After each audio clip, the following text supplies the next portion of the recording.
A perfect Sunday afternoon here at Miller Park to play indoor baseball as the Brewers go for the sweep against the Pittsburgh Pirates and try to continue their domination over their Central Division foe.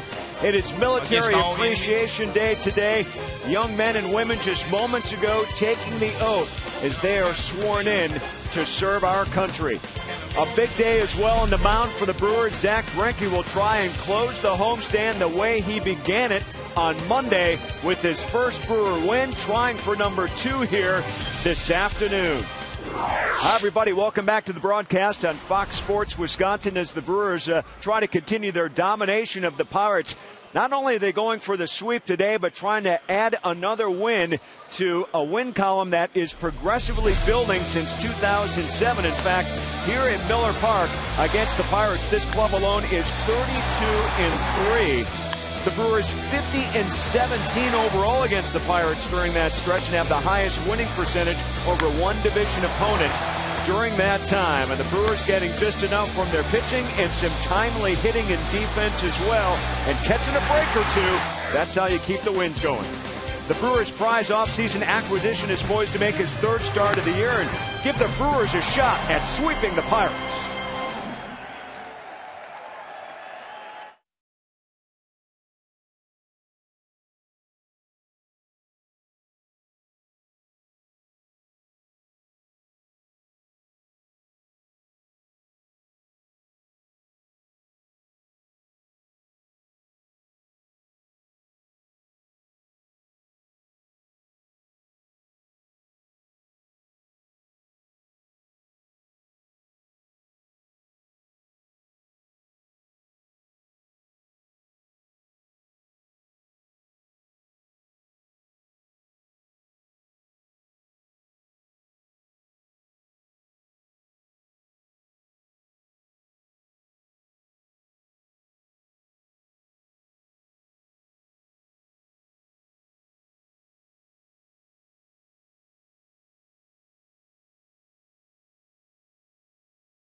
Day at Miller Park, and oh, by the way, Zach Greinke is on the mound.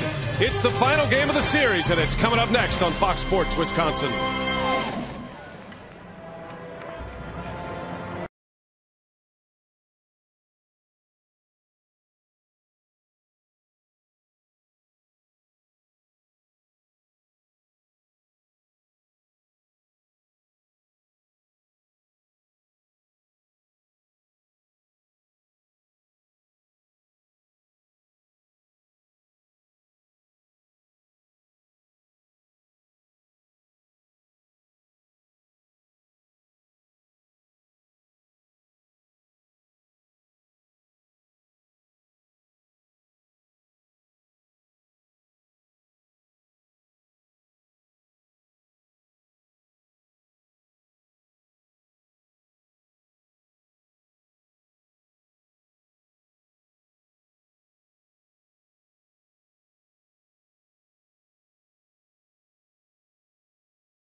Many for the first time getting to see Zach Greinke in a Brewers uniform. His second start at Miller Park, his third start overall, and he starts with strike one on Andrew McCutchen, and away we go today.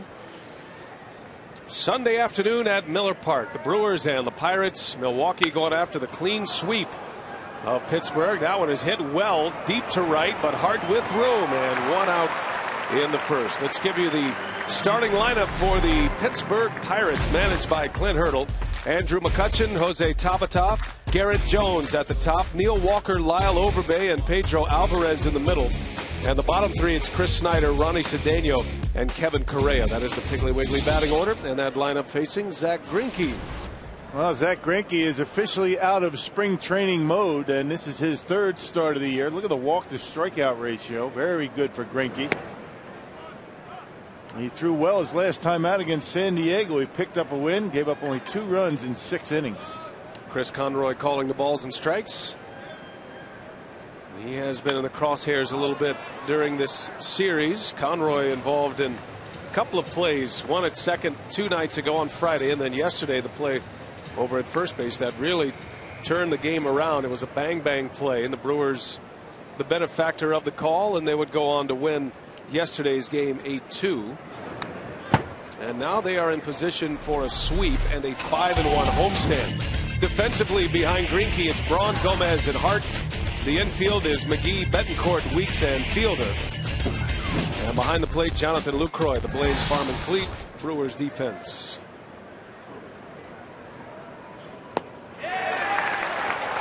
First strikeout for Greinke. Out number 2 is Tabata. He is gone. Well, he struck out 9 San Diego Padres without walking a batter in his last time out. Through 89 pitches, and according to Rick Kranitz, they're going to take the harness off of him and let him go today. And that's always good news. A very tight slider in this first inning to strike out Tabata. And 2 gone for Garrett Jones. That one's hit hard to right. Hart coming in. He's got it. Corey Hart makes the play. And this one starts with a bang on Military Appreciation Day. Greinke, 1, 2, 3. Now the Brewers coming up.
Down first. Now the Brewers coming up against the Pittsburgh Pirates and their ace Kevin Correa. Here is the Piggly Wiggly batting order for Milwaukee today.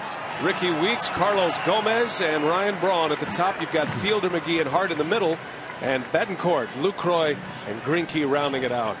And that starting 9 for Ron Roenicke will face Kevin Correa. He was the Pirates' opening day starter this year, and he's been pitching very well this season. Yeah, 3.25 earned run average after Correa's year last year with the Pirates had an ERA over 5, so he has been throwing the ball well. 5-3 record, 9th start already this year, and his 10th appearance.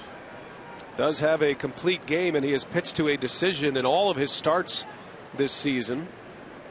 And a tough matchup for anyone. Correa, the former Padre turned Pirate.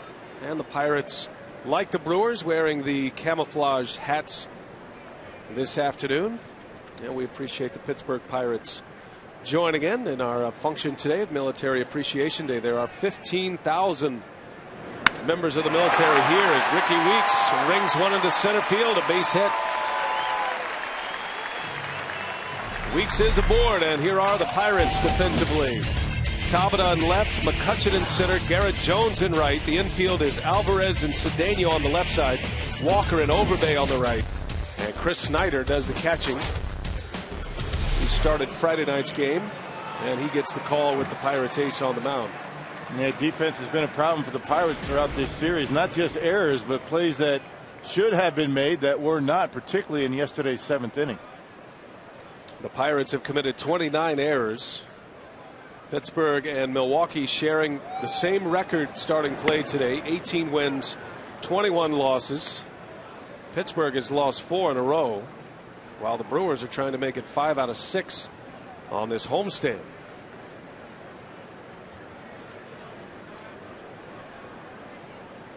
Carlos Gomez with Weeks at first. Runs should be at a premium today as Gomez into right field. That's a long run for Jones. That'll slice into the seats. Now you figure both managers today, Rock, they will take the runs when they can get them, because this is going to be a day on paper with the type of pitchers we're dealing with today that it's going to be a low scoring, well pitched affair, you would figure. Yeah, and both of these pitchers like to pound the strike zone early with good hard sinkers, so a lot of ground balls. So you would think that, you know, managers dropping down bunts, maybe trying to steal a base.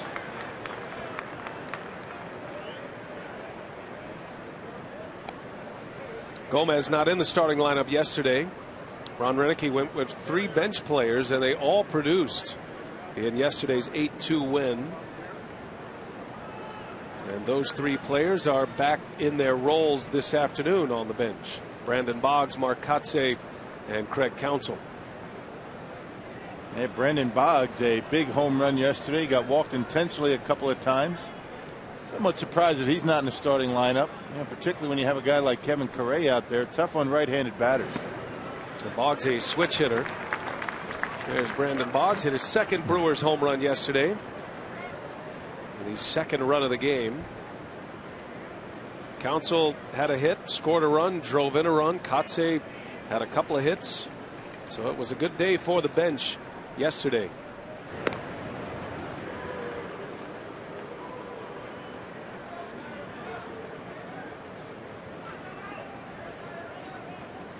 Gomez has been good at Miller Park, symbolic of the team.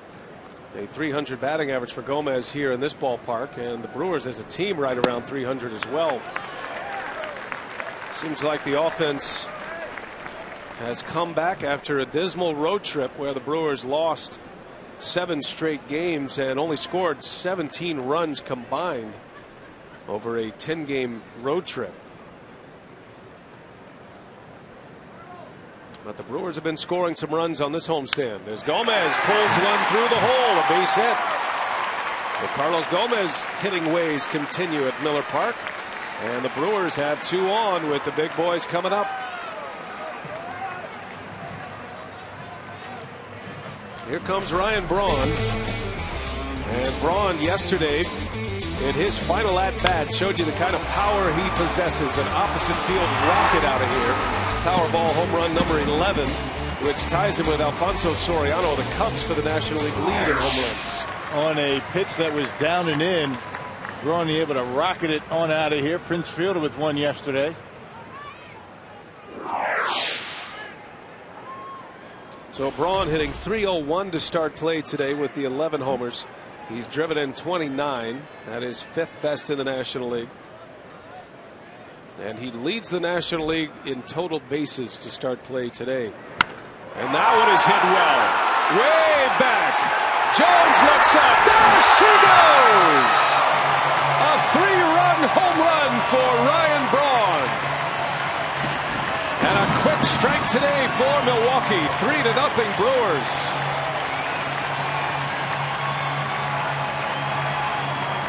And another opposite field home run for Ryan Braun. You saw the one that he hit yesterday. Well, the Brewers off with a bang here. That fastball right down the middle, straight as a string, and Ryan Braun able to bang it way back and right. Only 3 up, 3 hits, 3 runs on the board. A good start for Milwaukee today. And a big smile for the Brewers 3-hole hitter to get his afternoon started. Ryan Braun with home run number 12. Fielder off the end of the bat on the first pitch. Correa has his first out. Now you're talking about the Brewers and how they swing the bats here at Miller Park. The Brewers with a team batting average at home over 300, coming in today at 304. They have done very well swinging the bats at home this year.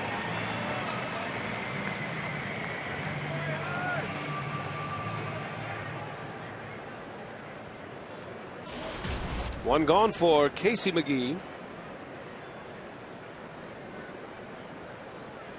McGee with a couple of home runs this season, 19 driven in. He drove in 2 big runs yesterday. Part of a 5-run 7th inning for Milwaukee. Such a back and forth game yesterday. The Pirates looked like they were ready to bust the door down. LaTroy Hawkins was able to get out of a mess. The Brewers came back, had men on base. McGee hits one hard. That's got a chance. Back is McCutchen at the wall. And she's gone. Casey McGee. A solo home run. 4-0 Milwaukee as McGee belts his 3rd of the season. And McCutchen lost his glove over the fence. Somebody's got to get it. How about Casey? Oh, he's starting to heat up a little bit. Well, Correa had given up 5 home runs coming into this start. 2 here in the first. And a pitch just like the one that he gave to Braun. This time Casey taking it right back to center field. out of here, and the glove is lost. With a little help from the ball crew. So McGee, his first home run since April 19th at Philadelphia. It's been almost a month since Casey last homered. Well, what a start. Braun and McGee go deep. Well, what's the old adage? You get a guy that is having a good season. One of these guys, you get them early before they settle in. And Correa, not much of a sink on that fastball quite yet. Now it's Corey Hart. On the ground over to short. Cedeno makes a play for the second out of the inning. Now the Brewers beat Correa back in April, on the 13th of April. That was in Pittsburgh. Correa went 6+ innings, gave up 4 earned runs. He's already given up 4 earned runs today.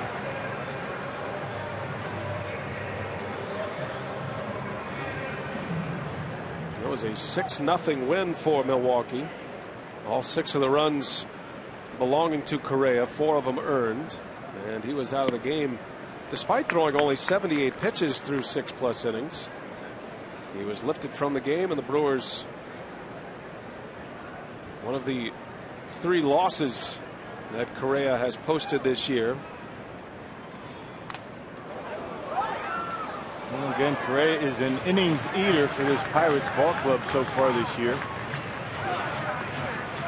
And he does have a way of settling down even after he gives up some runs early.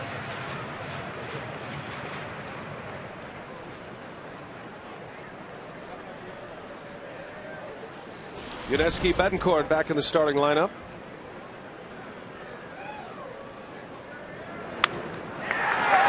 And that's going to sneak through for a base hit. Betancourt singles. Well, the hits are coming fast here today in the first inning. That is already the 4th, make it the 5th base hit for Milwaukee. Yep, didn't hit it all that well, but Betancourt loves that first pitch, regardless of what it is. If he sees it well, he's going to swing at it, whether it's a fastball or something else.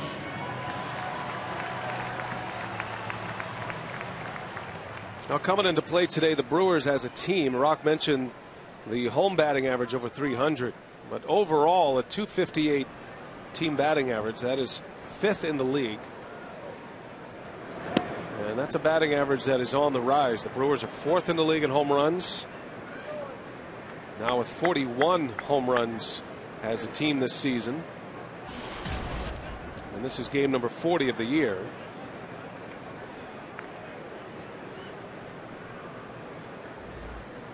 Jonathan Lucroy,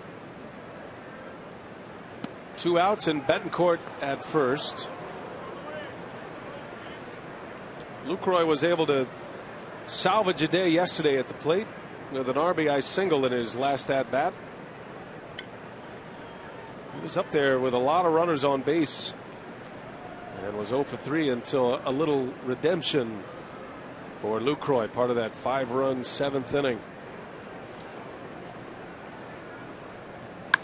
There's a hot shot. Walker bobbles, able to flip for the out. Bombs bursting in the air on Military Appreciation Day. Braun and McGee, and a 4 spot in the first inning for Milwaukee.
become memories.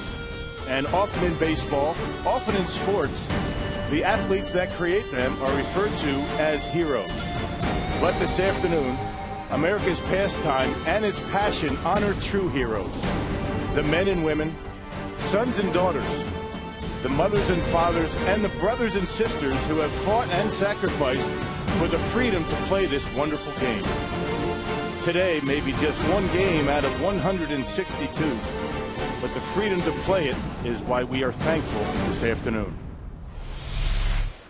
Hey, man, great job, Bill Schroeder, on that read. And it's a great day inside Miller Park. We welcome you to our Military Appreciation Day broadcast. And we've got the camouflage hats. Nice hats today. The Pirates and the Brewers wearing these caps. And check it out. It kind of matches Camouflage tie?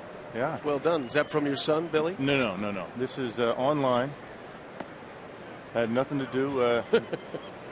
I bought it. I didn't think, what am I going to wear the camouflage tie? I'm thinking maybe Memorial Day. And then lo and behold, about a week later, the Brewers have Military Day here at the ballpark. All right. Well, I know it's a special day for you, as it is everybody. A lot of military families that are here. 15,000 military active members and families are here. That's the big part of it. Of course, Bill's son, Billy, is active right now in Afghanistan. His son-in-law, Perry, is back home safely. And it's a great day to honor not just those who have been in the military, who are in the military currently, and the families of the military members. That's really the draw of this event today, with 15,000 families here as well. As Neil Walker bounces out, Greinke has retired the first four. As tough as it is on our service folks overseas, I mean, the families have a tough time of it too. Sometimes it's worse not knowing what's going on. It's those kids, men and women over there serving their country. I know they're having a tough time over there, but the families struggle with that as well. And it's nice to see that the Brewers are including the families in this celebration today. Well, it looks like something that is going to be a long-term effect here, as the Brewers will continue this project. And great to see some of the uniform changes. Earlier this year, when the Brewers were in Washington, D.C., we had a chance to go to the Walter Reed Medical Hospital there and have a chance to visit with a lot of our wounded warriors who were back. And that had such an impact on the players that went, and of course us. I mean, that we all were there as well, and able to reach out to some of our servicemen and women who have been injured in active duty. And I know Jonathan Lucroy is a guy who might have been impacted the most. And you've had a lot of conversations with him, Rock, because Lucroy is a guy who now wants to do all he can and wants to really sync up with his platform as a major league catcher, and a catcher here with the Brewers to sync up with the military. As Greinke strikes out Lyle Overbay, and 2 gone in the second inning. Yeah, that's just a nasty slider from Zack Greinke. He just continues to pour in the strikes, and that's a heck of a pitch right there. That's nearly unhittable when he keeps it in that location. And slider going straight down. You talk about a true slider. That's the one that Zack Greinke has. Both of his strikeouts today on the slider. And 2 men are gone. Here is Pedro Alvarez now. Greinke had a 7-pitch first inning. 2 quick outs here in the second inning.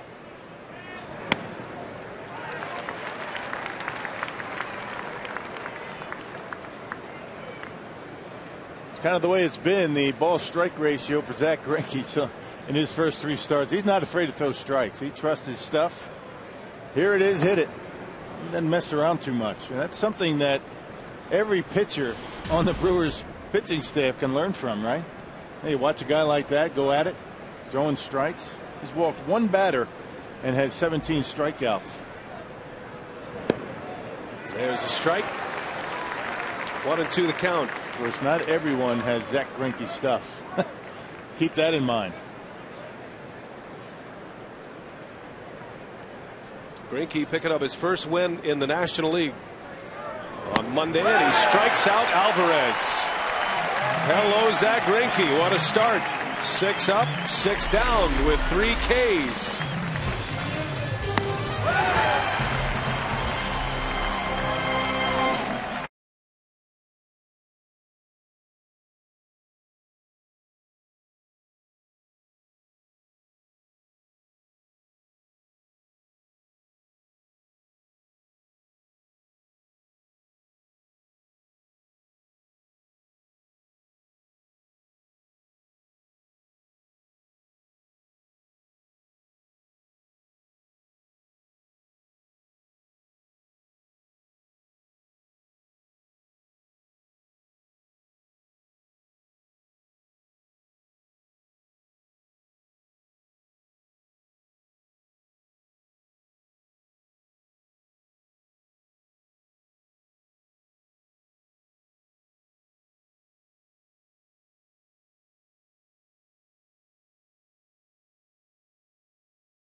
the Pirates here in the bottom of the second inning as the Crew continues to crush the ball here at Miller Park. As you look at the highest home averages this season, the Brewers came in with a .304 mark, and that's the best in baseball. As Ron Roenicke was asked about their average at home as opposed to on the road before today's game, and he said, if you can figure it out, let me know.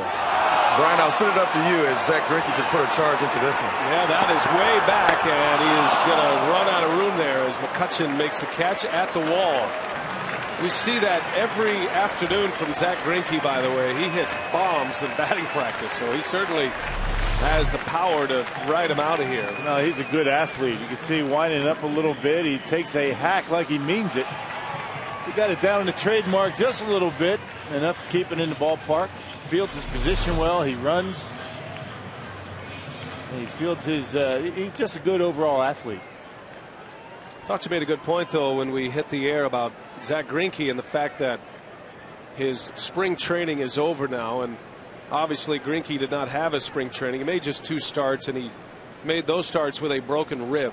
So he was shut down completely, fractured that rib before games began, and had to be restarted. So Rick Kranitz didn't want to put a lot of pressure on his first 2 starts, the first one being on the road and his second start on Monday. But now the reins are off a little bit for Greinke. Yeah, let him go. He just had to be very careful after he started to feel good with those broken ribs. They started to heal. I mean, Greinke wanted to get going, and if you do that too soon, you ramp up that pitch count a little bit too quickly, you risk injuring the arm, and that's the last thing the Brewers wanted to have to deal with.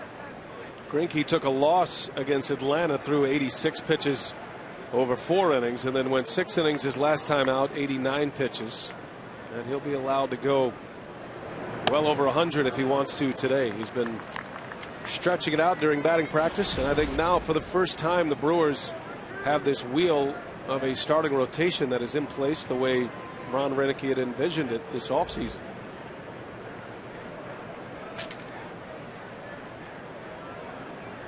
One gone for Ricky Weeks. He singled in the first inning. The Brewers, the first time through the batting order, go 5 for 9 against Kevin Correa. Rest of the starting pitchers looking on: Gallardo, Narveson, and Wolf.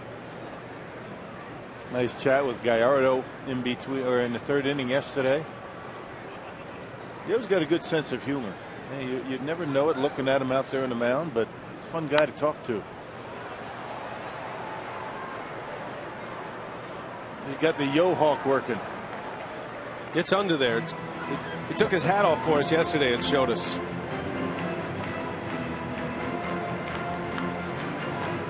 I mean, he's not the Brian Wilson style mohawk, but it's his own version. Right. The Yo-Hawk. Conservative look with the hat on. Right. 2-2 the count on Weeks. And I'll ask if he went. Yes, he did, says Brian Onora. And Ricky Weeks is rung up on strikes. Well, get him before he settles in. A good breaking ball, and Ricky tried to check. It was close. Say a reminder, you can click on the Fan Zone tab on the FoxSportsWisconsin.com homepage and win prizes in the new Fox Sports Wisconsin Fan Zone. Team merchandise, game tickets, unique fan experiences, tech toys, and more. Not a member? Join now. It's fast and free, and it's all at the Fan Zone tab on FoxSportsWisconsin.com. A bride to be at the ballpark today. Great crowd today on a Sunday, the final game of this homestand.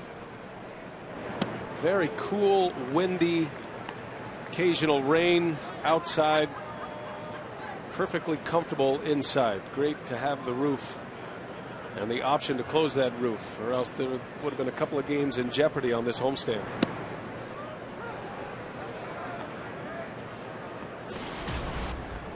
Saw where the Cubs have already been rained out today. Cleveland lost a game due to weather, and Detroit as well. Been a tough weather year in baseball this first couple of months. Yes, it has, and even the games that have been played into some pretty bad weather. already been 25 postponements. And you wonder why the pitching seems to be ahead of the hitting. I mean, weather like that, pitchers usually have the better of it. Yeah, not just the fact that the pitcher has the advantage with that particular day, but of course it generates more off days. Right. You know, you can bump back a rotation a little bit. It's going to be a lot of teams that have a ton of makeup games down the road. The Brewers have one, but just one. That'll be in Pittsburgh in August. Start getting into the dog days of the season when you're stringing together 100, 115 games. Now you start tacking on double headers. That can really separate teams in a pennant race. Man, the Brewers have already lost 2 double headers.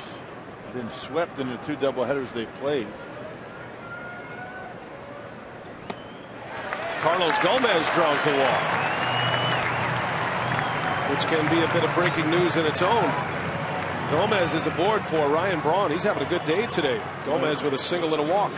Hey, Brewer fans, you can enjoy great baseball at a tasty price when you purchase Terrace Reserve seats on Mondays for only $6. That's courtesy of Miller High Life. For available dates and to purchase tickets, call 414-902-4000 or visit Brewers.com. So Gomez at first, a base stealer. Carlos leads the team with 8 stolen bases. We'll see how aggressive he is with Ryan Braun at the plate. Braun homered his last time up, a 3-run shot, giving Milwaukee an early lead. You got to figure Correa is kicking himself for walking Gomez in front of Braun and Fielder. The 12th walk of the year for Gomez.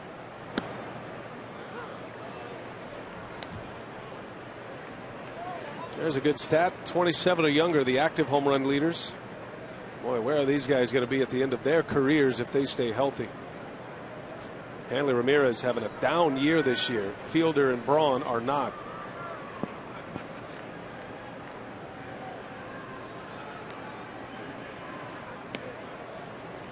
Prince Fielder and Ryan Braun both in the top 10 in the National League in most of the major offensive categories, including home runs, RBIs, total bases, where Braun leads the league, and slugging percentage. Yep, and on this homestand, the other guys in the lineup, I mean, we've been calling them the other guys. They don't like to be referred to as that, but the rest of the lineup's starting to hit a little bit. And then look out.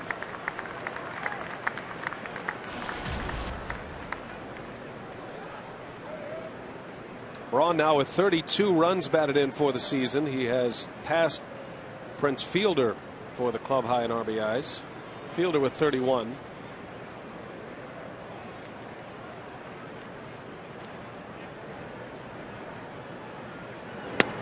And Braun takes ball 3.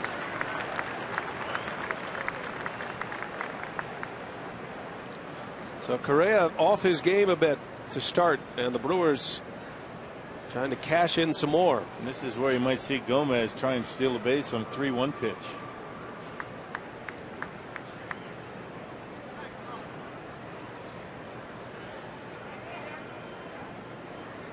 He stays put. Braun swings and fouls it off his foot.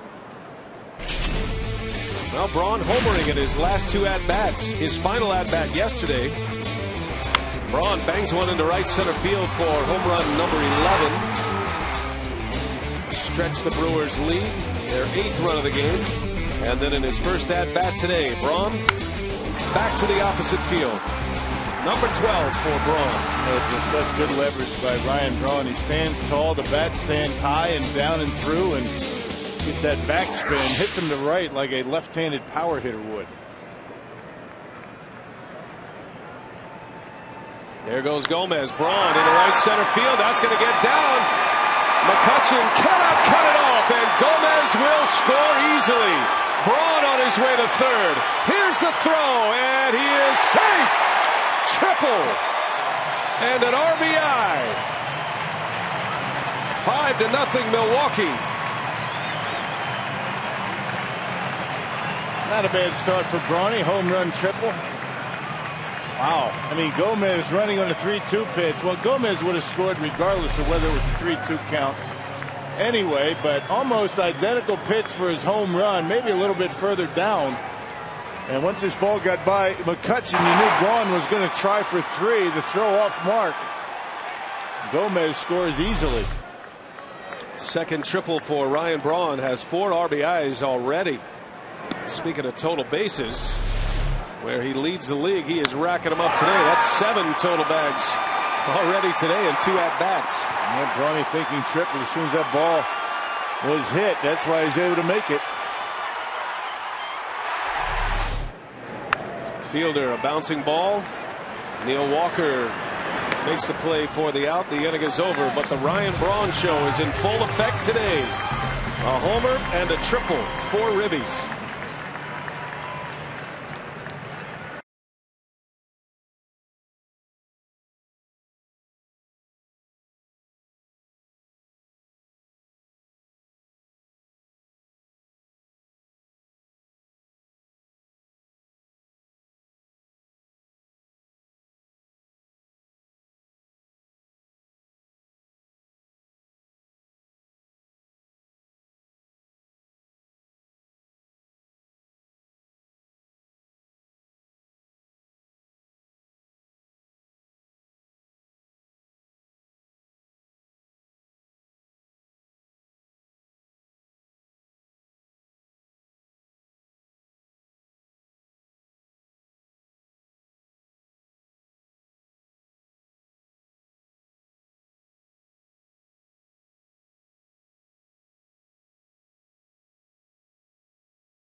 Presented by Piggly Wiggly, the official supermarket of Fox Sports Wisconsin. By Ho Chunk Gaming Wisconsin, your ticket to more. And by Subway. Try our $5 featured footlong of the month. Subway, where winners eat. Already having some fun here at Miller Park as Chris Snyder lines one to Ryan Braun on the first pitch. Snyder lines out, and Braun with a nice running catch. They have to be very careful first pitch fastballs to this Pirates club. Young hitters, aggressive hitters, they're going to jump all over the fastball. And they've already done it on a couple of occasions today.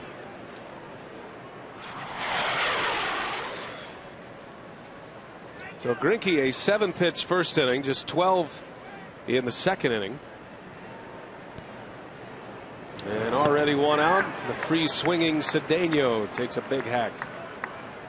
Pirates come in second to last in team batting in the National League at a .232 team batting average. And if there's one thing you can say that describes Clint Hurdle's club, they are aggressive early in the counts. They swing away. Very unpredictable. You can throw them a first pitch slider, they'll swing at it.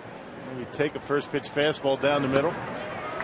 There's a fastball, swing and a miss. It's 1-2. And 94 miles an hour for Greinke. I mean, he got it up there already this year, 95, 96. He's going to hang around 93, 94. Another one at 95. That's really the difference maker for Greinke. And he is showing his best fastball of the year in his 3 starts here today already. The 2-2. Shallow right. Hart right there.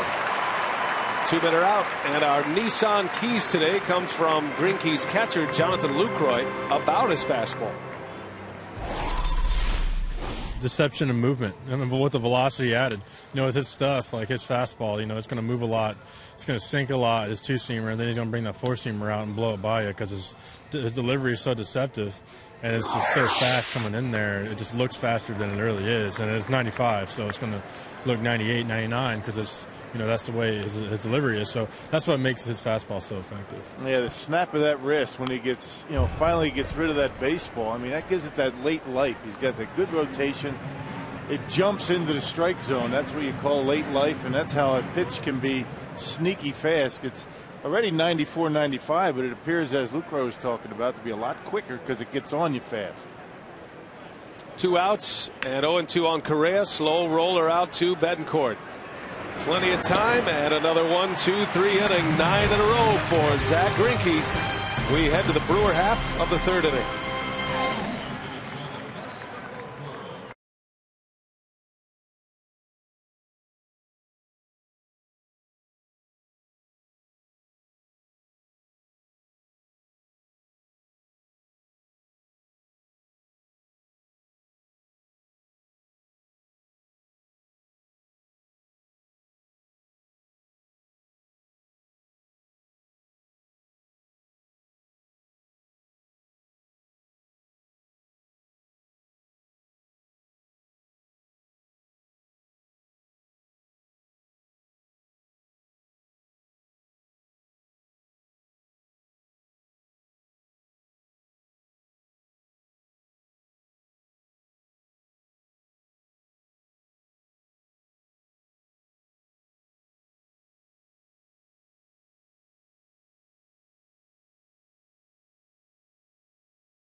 Appreciation Day, and I'm pleased to be joined by Captain Stephen Boettke, and he threw out the ceremonial first pitch. And just to be a part of a military day, a military appreciation day such as this, what does it mean to you all to have Major League Baseball show their appreciation? Well, it's a big deal for us, and while most people in uniform did not join for the public recognition, every now and then to have a chance to get out and have somebody say thank you really means a lot to us. Well, you're a part of the Recruit Training Center here in the Midwest. Your first time in the Midwest. What are your impressions of turning civilians into sailors here in the Heartland? Well, our mission at Recruit Training Command is to take civilians and turning them into basically trained sailors. The challenge is we do it about 35,000 times a year, and this is my first foray into the Midwest and the Navy, and I'm a little bit surprised. Milwaukee is one of the most Navy-friendly towns I've ever seen, and I didn't really know that. I didn't expect that when I first came here. Well, now you know you got to be a Brewers fan, all right? I think I am. Well, we appreciate your time, and we appreciate everything our servicemen and women do to protect our freedoms here in this country. Well, thank you very much. That means a lot to me. All right, Brian, let's send it back up to you. All right, Telly, thanks. And we are looking forward to our trip to San Diego. This next trip the Brewers are on to Los Angeles and San Diego, we're actually going to have a chance to visit with some of the Navy SEALs, which is going to be fantastic. Very timely. Very timely. Yeah, looking forward to that. A couple of years ago, we went to the naval base, got on a helicopter, landed on a frigate out in the ocean. It was a Vandergrift, wasn't it? And that was a USS Vandergrift, that's right. That was fun. Although they served surf and turf that day for lunch. I'm not sure that they get that all the time, but it was fresh. We enjoyed it. Casey McGee pulls one left field line. Will it stay fair? It will. McGee with an extra base hit. Well, there's a great clinic on how to keep one fair right there as McGee with another extra base hit. Had a home run in the first, now a double to start the third. And not many handle a high fastball, particularly in on him.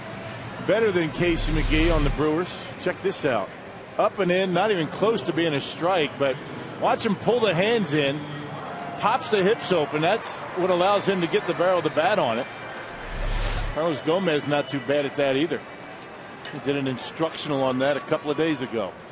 He must have been watching. Yeah, keep the hands in. And McGee, I had a chat with McGee today about some of the things that he used to do drill wise to keep the hands inside and keep that baseball fair. Rockin' Davey had an instructional on that.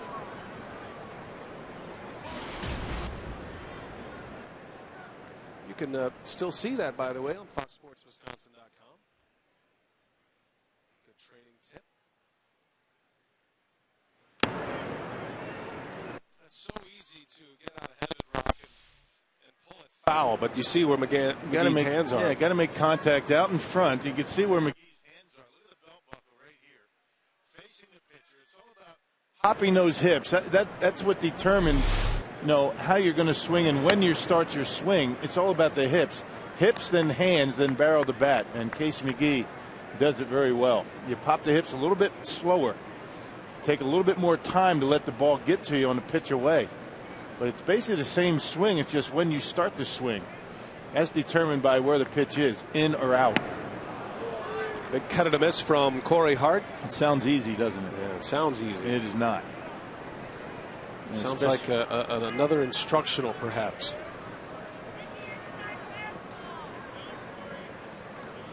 Maybe we'll get Casey out today. He's not doing anything. No.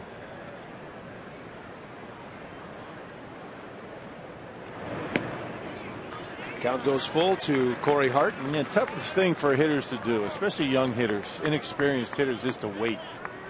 The instinct is to go jumping out after the baseball. You don't want to be patient and sit back and let the ball get to you, but you have to do that. There are more hits on the handle of the bat than there are on the end of the bat. You get jammed more times than not, it might end up as a base hit. That is a towering fly ball. This is way back, and it's going to be caught just in front of the wall. McGee will tag. Just a little too much air under that one. First out of the inning. Hey, come out to Miller Park for the Milwaukee Brewers Spring Madness presented by PNC Bank, May 27th through the 29th. Save 50% on all seats. Clements hot dogs and small Pepsi products are just $1. For tickets, call 902-4000 or visit brewers.com. So Hart flirts with his first home run of the year. I think Corey thought that was out. He was watching Andrew McCutchen, who gave up on it, but it was Garrett Jones that caught it. I thought it was out too. Looked like one of those majestic Corey Hart home runs that seemed to never come. It's Betancourt with a chance to add to this lead. Runner at third, one out. The Pirates bring their infield in.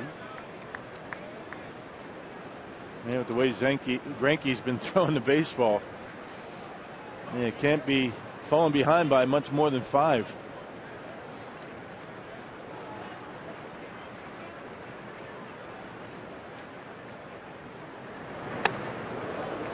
Now the Brewers did not take batting practice today, but they have accumulated 7 hits already, 5 runs. We talked a lot of hitting today. I spent a lot of time today talking hitting with Dale Swaim and Casey McGee. It was very entertaining. I feel like I could actually host an instructional tonight after all of the information I gathered today. I don't know if I could remember it. You got to be careful when you say that, Host the instructionals. Not as easy as it looks, I want you to know. Not a paid professional. Not a former big leaguer. Oh, you don't have to be that. Speak confidently about what you're talking about. Yeah, you just have to say it. Like, make it your own. Like, I could go down and I could quote Dale Swaim. Nobody would ever know. Right. I could just say it's yours. Use it as my own. Over my years and years of hitting up here in this booth. Right.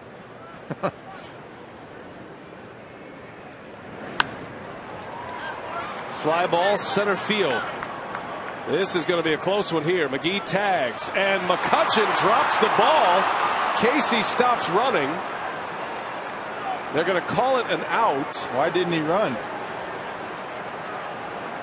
Now, McCutchen has a great arm and is actually among league leaders in outfield assists.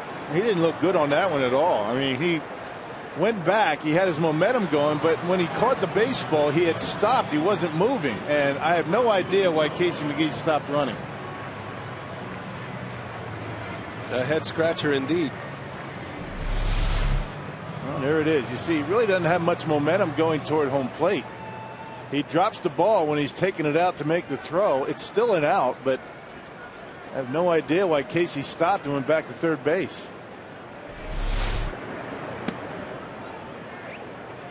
So the aggressive Brewers, typically a little conservative today, as McGee looks for a 2-out hit from Jonathan Lucroy to bring him in.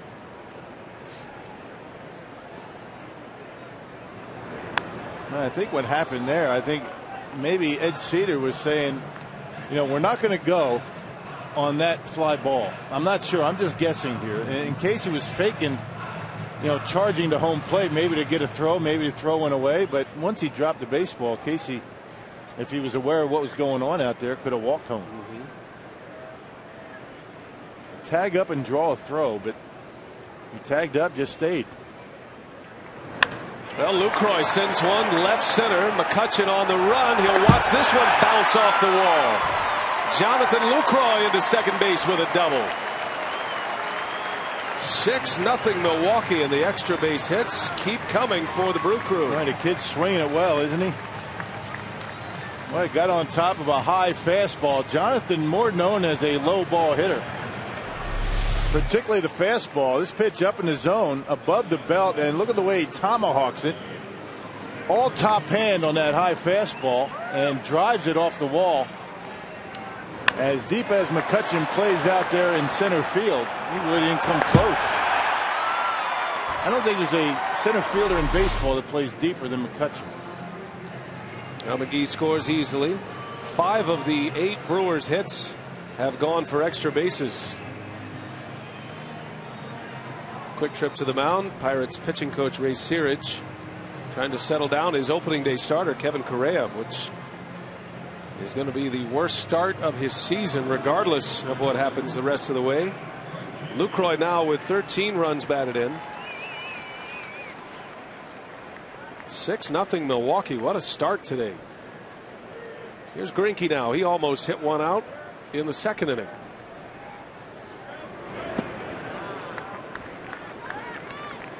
It's always a good sign when your pitcher is up for the second time in the third inning. Yeah. Greinke led off the second inning with that deep fly ball to center.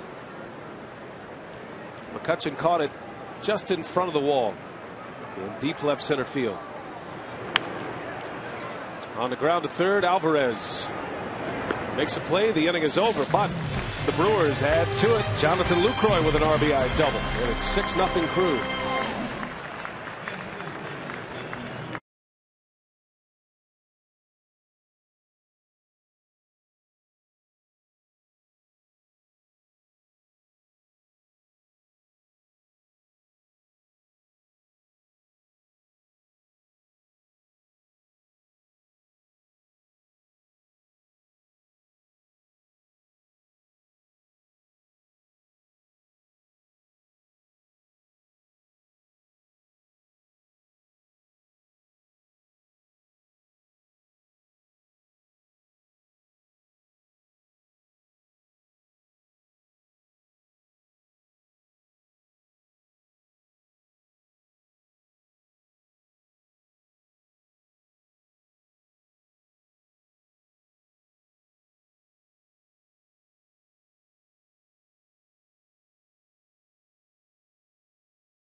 Long to lower the bang in the bottom of the first inning. Ryan Braun with a 3-run home run to the opposite field, and Casey McGee will follow it up with a solo shot to dead center to make it a 4-0 game. And for Zach Greinke, it's been 9 up and 9 down with 3 strikeouts, and the Brewers have added a couple of more runs to make it a 6-0 game here in the top of the 4th inning. BA. All right, thanks, Telly. And Greinke with the 3 strikeouts over the 3 scoreless innings. Greinke has just 28 pitches at this point, 22 strikes, 6 balls. How about that for a start? Yeah, he just continues to throw a lot of strikes. Got to be careful though, first pitches, as we've talked about the entire series with this Pirate Club. There's a good way to start him, with a big curveball. The spike curveball, which was taught to Greinke by Bob McClure, and a very effective pitch. Gets ahead of Andrew McCutchen.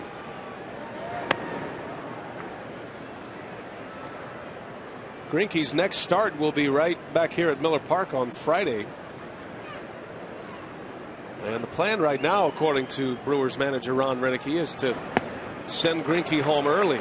The team will be in San Diego Thursday, and that's a night game in San Diego. So you're looking at a very early morning arrival, probably 5 o'clock, 6 o'clock in the morning. Right. Greinke is going to fly back on his own, and he should be fresh and ready. A lot of pitchers don't like to do that. They don't like to separate from the team, but apparently, according to Roenicke, Greinke's all right with it. He's been pushed by the staff to do it that way. Well, creatures of habit, they don't like to break the routine, and I think that's a special situation, getting in that early in the morning. I mean, that'd be tough duty for Greinke to go out there and pitch on a day where he doesn't get to bed until 6. It's all right for broadcasters because we're used to getting in at 6. Yeah, that's what we do. Practice all night. Watch the game. Is that what you call it? Practice? Just kidding. 2 balls, 2 strikes on McCutchen. Just got a piece.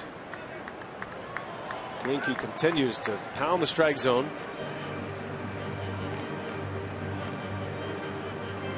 It's just a quick trip for Milwaukee. They go to Los Angeles for 2, then San Diego for 2, right back here Friday, and then a long homestand coming up for Milwaukee. In the air, routine for Gomez. 10 in a row to start the day for Zach Greinke. And that leads us to our AT&T trivia this afternoon. How many times have Ryan Braun and Prince Fielder homered in the same game as they did last night? And I would love to know the Brewers record when they do that. You think that that might be something somebody can look up? I don't know. We'll see. We'll have to bring it to its conclusion. You got R&D right next to you. Mike Faulkner has an idea. He's got his camouflage hat on. Got your camouflage tie. Yeah.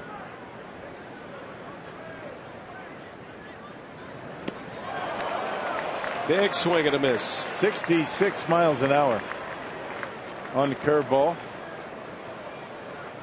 He's got the fastball as high, I think, as 96. The 0-2 and a fastball high. Tabata lays off. Greinke struck out Tabata in the first inning on a slider. 97 for 1 pitch. Okay. Well, how do you lay off that? Good breaking ball. 2-2.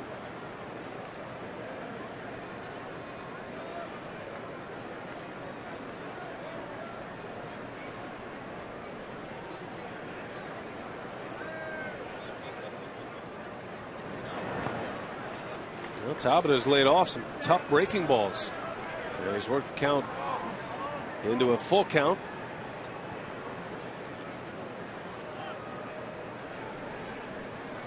As a catcher, it is almost as if you could call a number of pitches and get outs when Greinke is on his A game.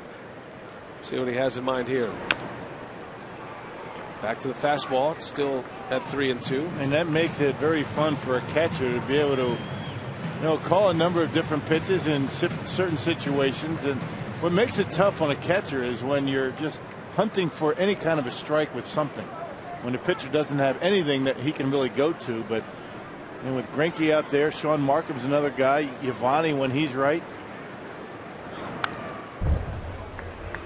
You can call it, one or 2 or 3 different pitches at any time, even when they're down in the count. Good battle here between Tabata and Greinke, the best at bat of the day so far for the Pirates.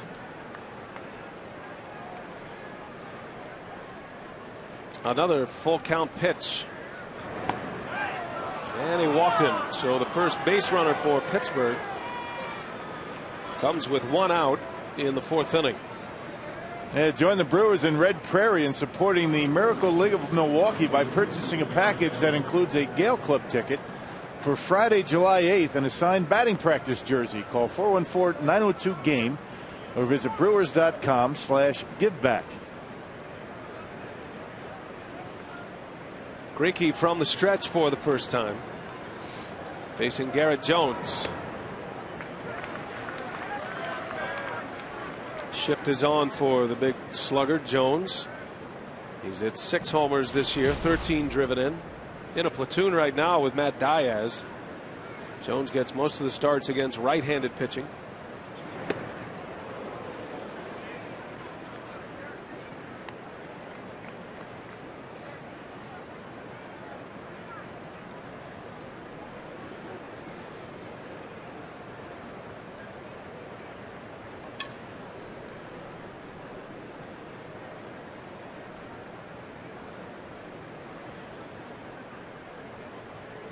Jones was blocked behind Justin Morneau with the Minnesota Twins. He was in the Twins system, putting together great years in the minor leagues, year after year in Rochester in the International League. But no room at the big league level with Morneau winning MVPs and sending the Twins to the playoffs.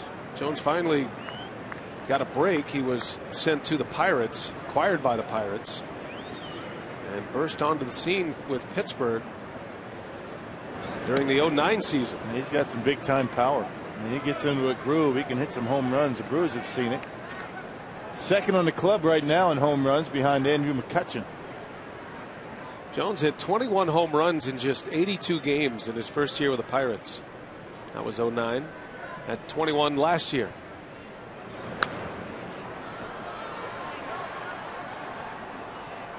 And an appropriate nickname on Military Appreciation Day. In Pittsburgh, they call him G.I. Jones.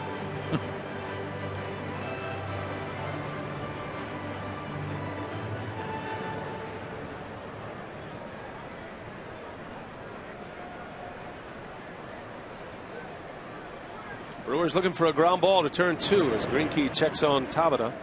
Tabata is their best base stealer, has 10 stolen bases.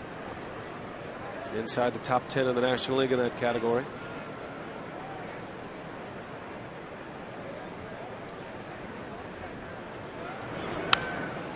Ground ball. Weeks. Betancourt. In time. Double play. An unusual 4-6-3 double play with the shift in place. But 2 outs with 1 swing of the bat. Greinke is out of it. And we head to the bottom of the 4th.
Falling outside Miller Park. Very cool temperatures, but the roof is closed.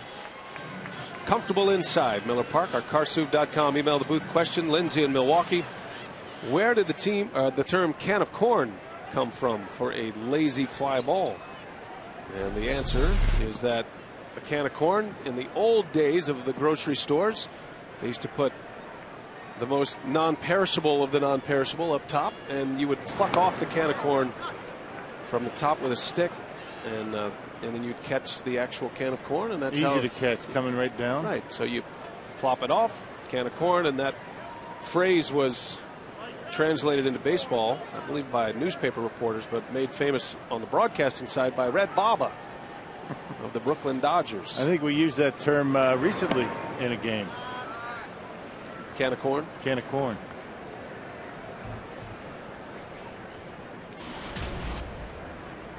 I've been told we used it yesterday. I don't remember saying that, but did you use it? I used it. Oh, okay. I think I said that, I believe, on a replay. Oh, nice. You were doing something else, probably. Probably wasn't listening. Did you say something, Bill? Having one of your many other discussions while I'm talking. Well, you gotta keep him entertained in the truck. Mike needs a little FaceTime next door. Right.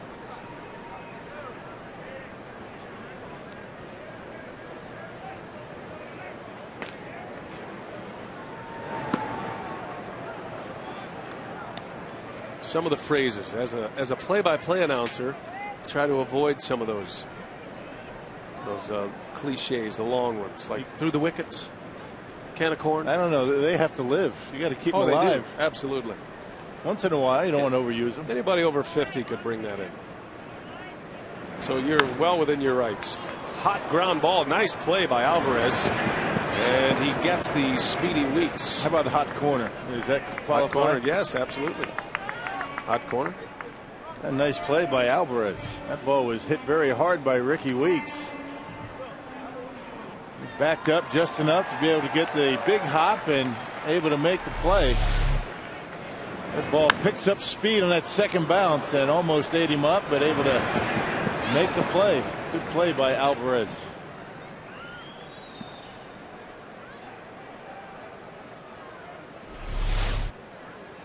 Might be the first player I've ever seen who tucks his ears in his hat.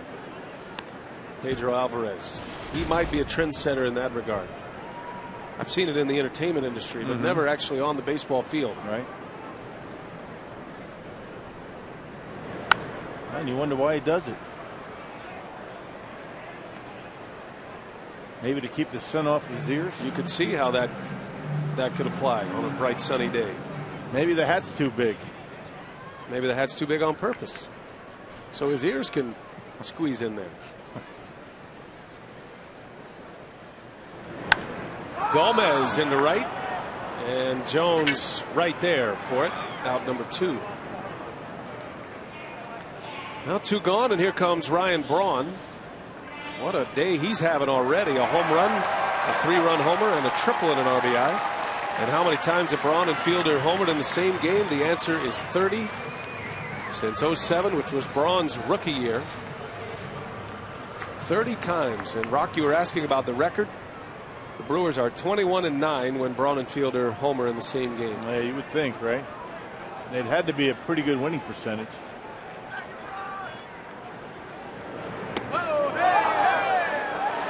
Braun and Fielder homered in the same game yesterday. Fielder's came in the 4th. It was the first Brewer run. Braun's came in the 8th, and it was the final Brewers run. So bookend home runs by Braun and Fielder yesterday. The dynamic duo.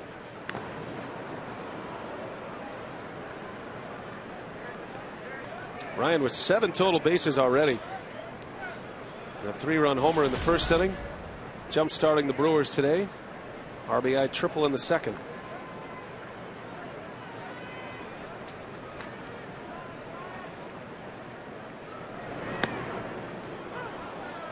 Good pitch by Correa right on the inside corner. Got to be careful in there.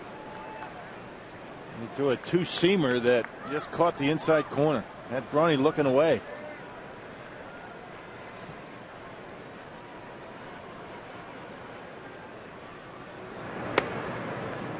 Tried to go back in there. Braun has had so much success against Pittsburgh. You see his last 12 against the Pirates at Miller Park. A batting average over 400, 5 homers, 12 RBIs in those last 12 games. Has posted 4 ribbies today, 4 of the 6 runs driven in by Braun.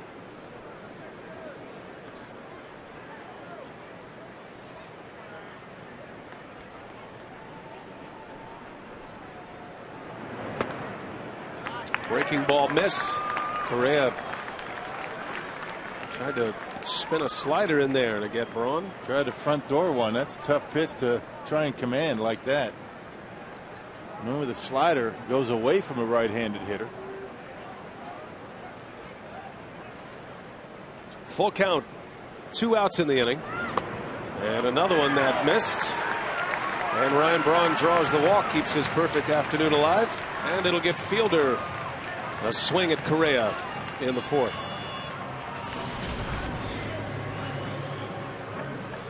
Interesting pitch selection that time by Correa and Chris Snyder. They doubled up on the front door slider. Yeah, they doubled up with an inside fastball and then doubled up on the slider. Right. And he ends up walking Braun. Now Fielder with a chance. Well, I guess if you have a guy like Brawny who's seen the baseball as well as he has his last 3 times up, you make up some different patterns and you try things that ordinarily you wouldn't try. Arrows are going the wrong way, but we get the idea.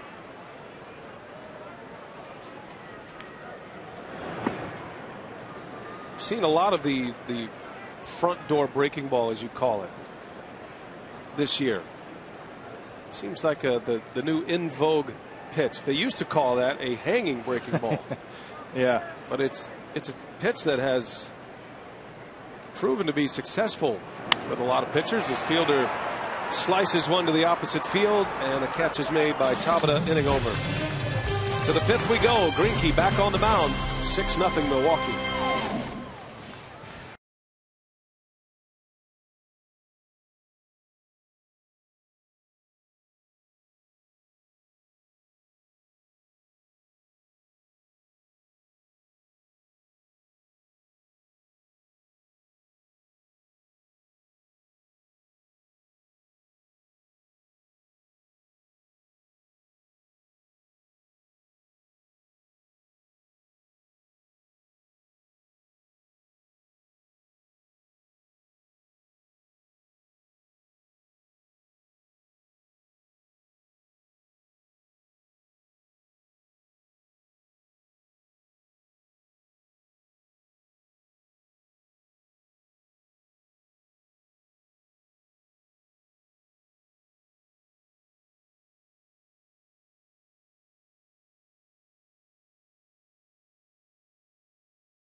Top of the 5th inning, and today's timer of the game winner is Castle Tap in St. Croix Falls. If they call the Brewers in the next 24 hours, they get 40 Miller Lite beer pen tickets to a Brewers home game. This offer courtesy of the Tavern League of Wisconsin and Miller Lite. Yes, they are having some fun on a Sunday here at Miller Park. On their way to 99, lined up on the wall. Zach Greinke has still faced the minimum. He did give up a walk in the 4th inning, but induced a double play from Garrett Jones. So Neil Walker leads off, Pittsburgh's cleanup hitter. Greinke with 3 strikeouts to go along with the 1 walk. Only his 2nd walk of the season.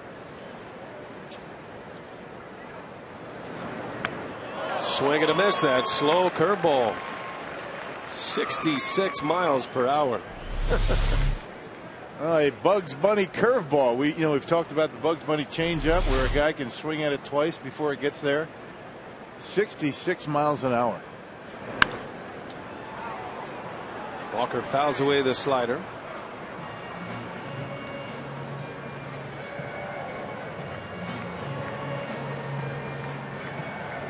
Zach Greinke, Cy Young Award winner in 2009. Got a shaky start to his career. Always had the great stuff. Greinke gives a lot of credit to Bob McClure, the former Brewer and current Kansas City pitching coach.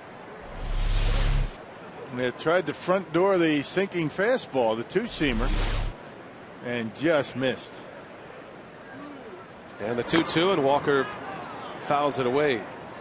It's interesting hearing Bob McClure talk about Greinke, and we had a chance to visit with him this spring, but this arsenal that Greinke brings to the table now, reminiscent of Roy Halladay, as you build in layers. Right. He basically came to the big leagues a fastball slider pitcher. They added the curveball, the changeup, changed his release point a little bit, and before you know it, Greinke's sitting there with 4 or 5 pitches that on any given night he can go to, and when he's on his A game, he has them all working, and then that's when you can see special things happen. And who does that sound like? They're going through the process right now. Yovani Gallardo, right? Yeah, exactly. Yo's very young still. He's 25 years old, still learning how to pitch, still developing pitches, adding to his arsenal. So you can see a lot of the same developments that Greinke has gone through with Gallardo now. Greinke, 27 years of age. He was in the big leagues at 20. Matter of fact, in Greinke's second year in Kansas City, he led the American League in losses. He was 5-17, had an ERA near 6. And then the rebuilding process of Zach Greinke. With pitching coach Bob McClure.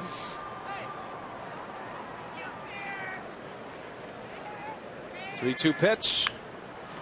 Walker's hanging tough. A lot of pitching coaches have spent a lot of time with many different pitchers, but those pitchers weren't willing to make the adjustment. So you really have to tip your hat to Greinke as a young player to be open to the ideas that McClure presented to him, and look what's happened since. His Cy Young year was the 16-win season, led the American League. Matter of fact, led the major leagues in earned run average. The lowest ERA that year at 2.16. He was an all-star that season as well. Every time I see an earned run average like that, I think about Bob Gibson back in the 60s. 1.12 for an entire season. Yeah, that was 68, which was the year of the pitcher, the official year of the pitcher. Walker cannot be shaken here. Greinke, the long at bat against Neil Walker.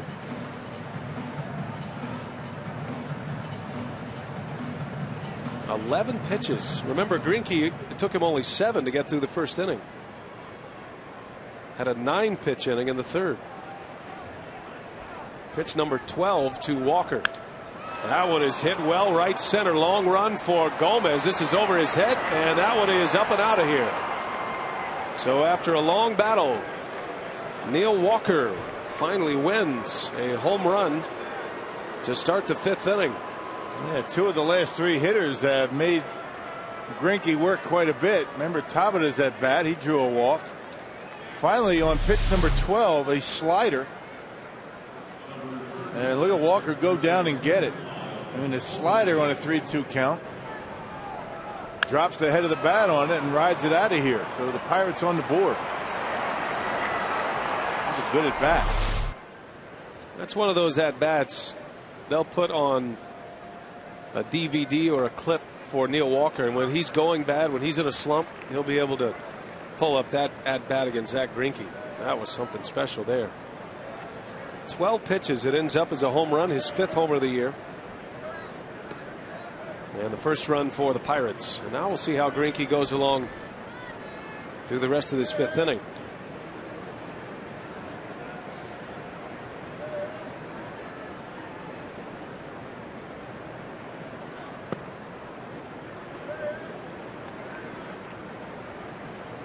Lyle Overbay is one of the few Pirates that have faced Greinke, and he's actually had a lot of success against Zach Greinke in his career. Overbay coming into today's game, a .381 batting average against Zach Greinke, 8 for 21 with 2 homers. Yeah, that's from his days with the Toronto Blue Jays. Overbay can hit. He's off to a slow start this year, but he's a hitter. There's a called strike 3, the backdoor slider, and Overbay is gone. Strikeout number 4. And Rock, how about his assortment of pitches? Well, it's an arsenal that is about as good as any. There's a 2-seamer, not exactly where he wants it. Normally down and away. 4-seamer up in the zone. That's the big velocity pitch. There's that slider that's been such a good pitch for him today. Change up, actually curveball, my mistake, and then the change up. So Zach Greinke, if you want to count them, that's 5 different pitches that he throws. 1 gone, and now it's Alvarez.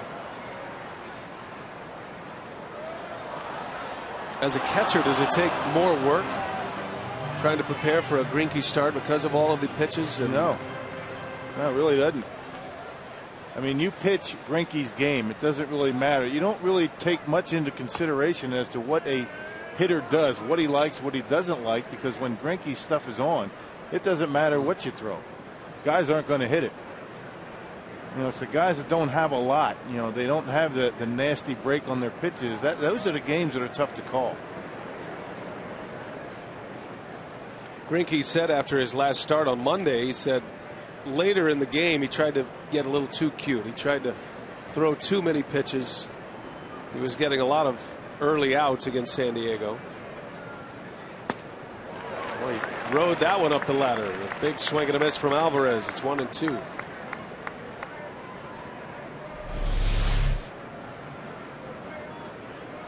Yeah, when you can miss your spot and still blow it right by somebody, that makes it easy on everybody.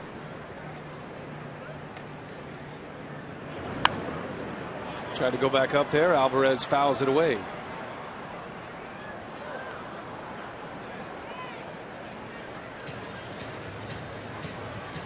Greinke struck out 9 against the Padres. Went 6 innings, gave up a couple of runs. Only took him 89 pitches to get through the 6 innings.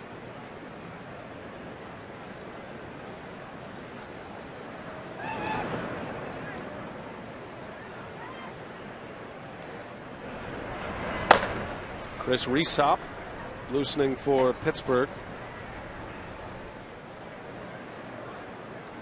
Milwaukee with 6 on the board against Kevin Correa, the Pirates opening day starter. A 4-run first, single runs in the second and the third as Alvarez lifts one in the air to Gomez. 2 outs. Fans, vote for your favorite Brewers for the 2011 All-Star team, and you'll be eligible to win great prizes, including a night in Ryan Braun's suite with a visit from Ryan himself. For details, visit brewers.com/all-star. Vote early, vote often, most importantly, vote Brewers.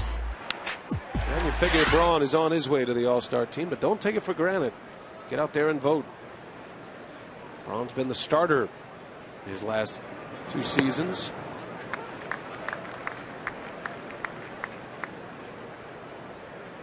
All-Star game is in Phoenix this year. That'll be an interesting home run derby. You know, the way the ball flies out of that ballpark. Yeah, Corey Hart was involved in the home run derby last season. Fielder, the home run derby champ 2 years ago in St. Louis. Maybe it'll be Braun this year.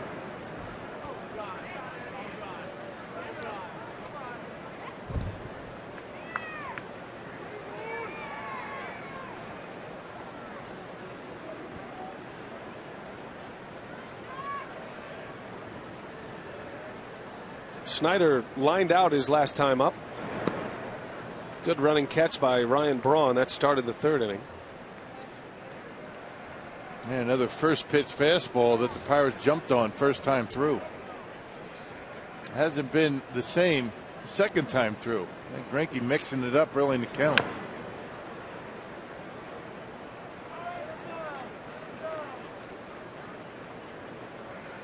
So Greg Ritchie is the Pirates hitting coach, but Clint Hurdle has always been thought of as a great hitting instructor. The Pirates manager. He was the hitting coach for the American League champs last year, the Texas Rangers, after 8 seasons as the skipper in Colorado. And nobody can work over a piece of chewing gum like Clint Hurdle. Nobody. Snyder rips one into the gap. That's going to go to the wall. And it'll be a 2-out double for Chris Snyder.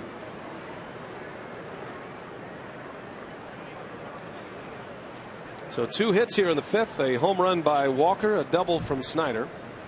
And you wonder why there was activity out in that Pirates bullpen. One more base runner, and the Pirates would probably go to the bench. So you can't be caught with your trousers down in a situation like that. So you look ahead as a manager and, hey, hope for the best. And if Cedeno gets on, they're probably going to use the pinch hitter. Greinke trying to snuff out an early rally from Pittsburgh. Steve Pearce has already moved into the on-deck circle.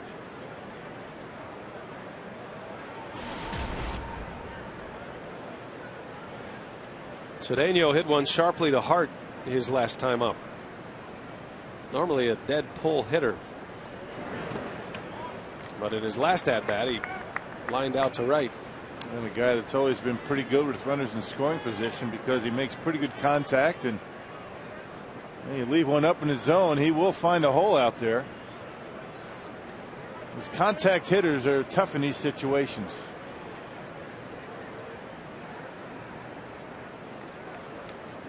Cedeno hit a game-tying 2-run homer on Friday night against Gallardo, the only 2 runs Giovanni allowed. That one's hit pretty well to right. Hart is on the run. That is over his head. That's going to bounce off the wall, and another run is in. Cedeno into second with an RBI double, and it's 6-2 Milwaukee. Bottom of the order for the Pirates.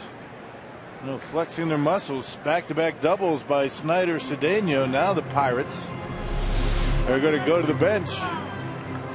That fastball outer half, and as we talked about, Cedeno very good in these spots.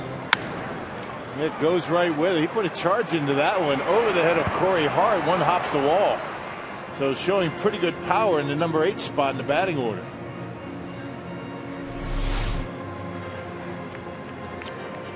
Well, Cedeno having a good series for the Pirates. He was on base 3 times yesterday. Had a hit and a couple of walks. And he doubles in a run. 6-2 Milwaukee in the 5th. And Clint Hurdle is going to make the move. Steve Pearce announced as the pinch hitter. Kevin Correa's afternoon is over. 4 innings and 6 earned runs.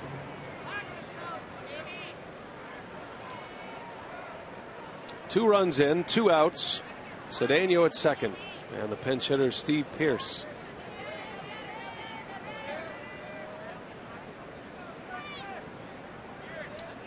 And the second time through has been much more difficult for Zach Greinke. He's not able to get the swing and a miss or the swing on the breaking pitch like he was the first time through the Pirate batting order, particularly with the slider.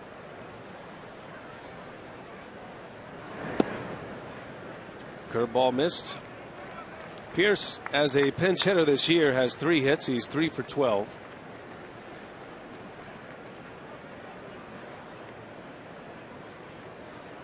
A lot earlier in the game than he normally comes off the bench.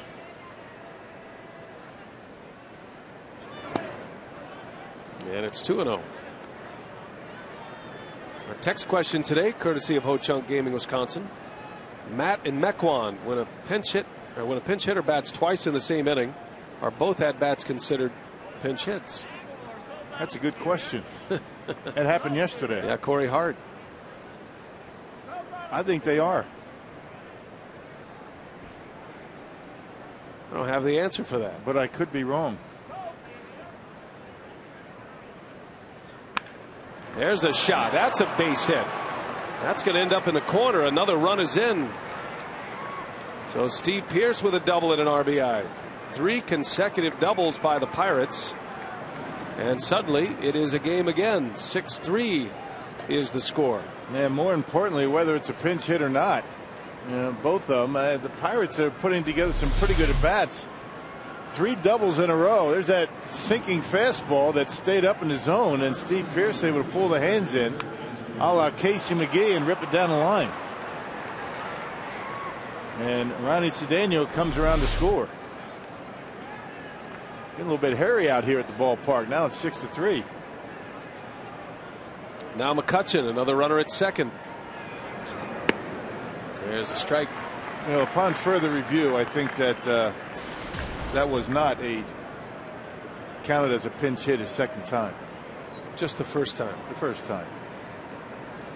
Because you're batting for somebody else the first time. You're still in the lineup. You're not pinch hitting for anybody.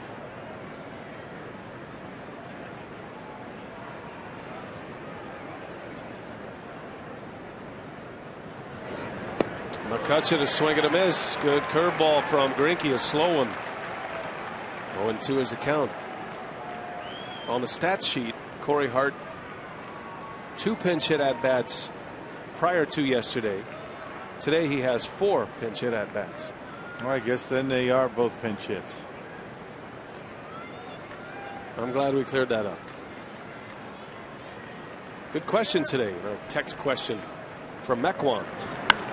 That's hit well. That is trouble. Gomez on the run, and it is off his glove. Pearce will score. McCutchen racing around second on his way to third. And it is a 6-4 game as McCutchen triples to right center. Right, that ball was smoked by Andrew McCutchen. Wow. I mean, I didn't think that Gomez even had a chance at it, but he got a glove on it. But McCutchen into third base. Well, now the tying run at the plate. There's a slider that stayed up in the zone and didn't do much. And McCutchen drives it into center field. Looked like Gomez got a glove on it, but not able to hold on. Just barely off the fingers. The Pirates have come roaring back against Zach Greinke. The tying run at the plate. Tabata a bouncer, and it's under the glove. Another hit. And another run is in. And it's 6-5.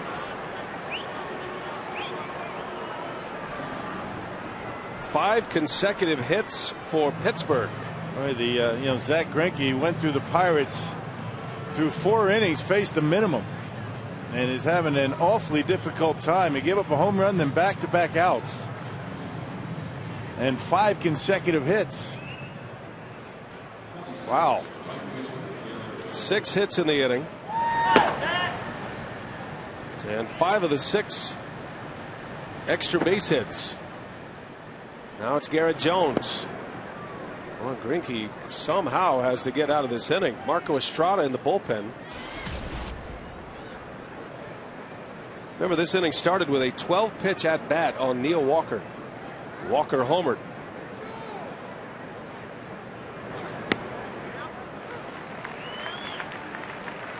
That is pitch number 90 for Zach Greinke. And he is in the danger zone in this inning.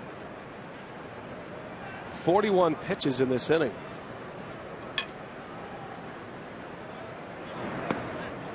He just doesn't have much command of his breaking pitch in this inning. We talked about that about 3 hitters ago, saying that he's really not getting the swing on the slider that's out of the zone. He went 2 strikes.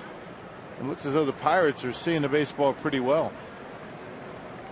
This could be Greinke's last hitter. It's a lot of pitches in an inning. You get over 30, managers, pitching coaches get very nervous. That sucks the energy right out of you. That's a lot of pitches. Jones has the power to give the Pirates the lead with 1 swing of the bat. Tabata takes off, and a cue shot foul. 2-2 the count on Jones.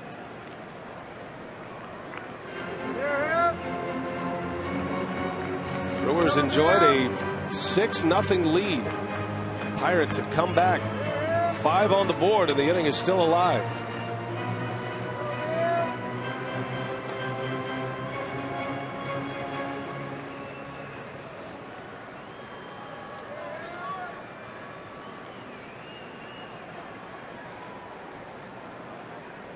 Runner goes, and that one is just off the plate. Boy, that looked pretty close. By the way, we have another clarification. You are actually right. Mike Vassallo is texting in to say that the stat sheet is actually wrong. Yeah. You only get one pinch hit at bat. Yeah, you can't have two in a game, so. Rock is correct after all of that. Right. So they are actually going to fix the stat sheet. More importantly, Zach Greinke trying to fix this inning. Runner at second, the 3-2, and Jones fouls it away. And the pitch count keeps rising for Greinke.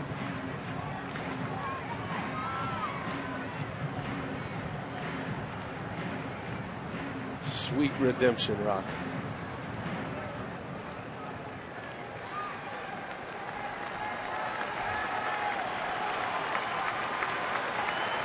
Crowd trying to help him out.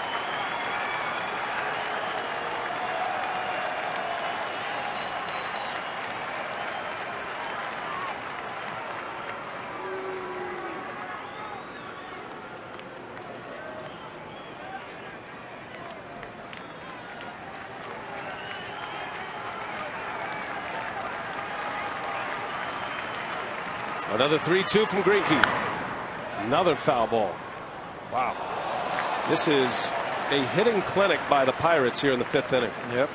Man, that was a slider on a 3-2 count. Remember that 3-2 slider that Neil Walker hit out of the ballpark? Almost as if he knew it was coming. And these Pirates have been hanging in there on some pretty good pitches. Tying run out at second. Greinke trying to muster up all that he can here.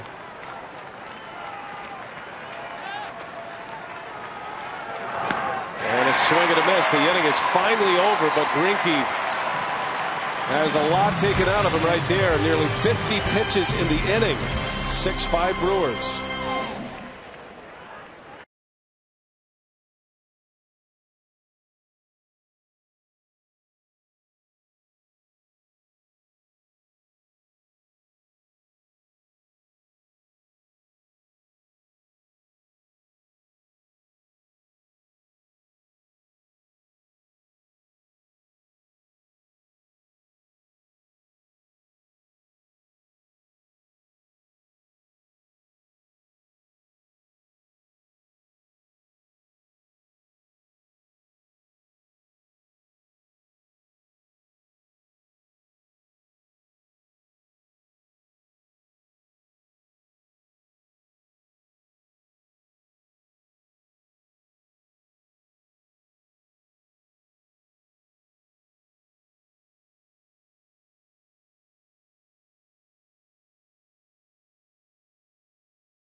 Yep, just like we predicted, a pitcher's duel on Military Appreciation Day at Miller Park.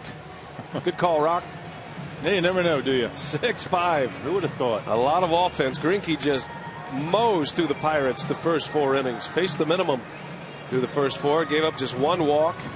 And then in the 5th, it all falls apart. Greinke almost 50 pitches to get through the 5th inning and gives up 4 runs. I check it, 5 runs on 6 hits. Greinke does exit the inning with a lead, and the Pirates send Chris Rhysop to the mound. Correa done after 4 innings. Rhysop will take over for the 5th. Yeah, his second appearance for Rhysop in this game, in this series. He pitched on Friday through a couple of innings. He's got a very good curveball. He's got a good fastball and a mid-90s. He's only allowed the 1 home run this year. 24 punch-outs in just a little over 20 innings. Now the Brewers try to get it restarted offensively. It feels like a game that's going to take some big runs to win. McGee has homered and doubled. He has scored twice. Kevin Correa, 4 innings, 8 hits allowed, 6 earned runs with a walk and a strikeout. There's a strike on a breaking ball. It's 1-2 on McGee. Yeah, there's that good curveball we were talking about. 81 miles an hour, goes straight down. And he's got some velocity on his fastball to go with it.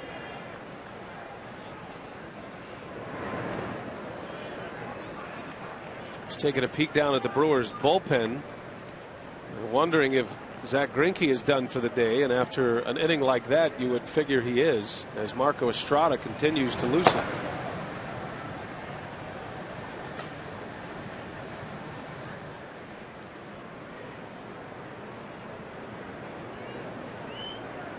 "40 pitches or 45 pitches across 3 or 4 innings is one thing.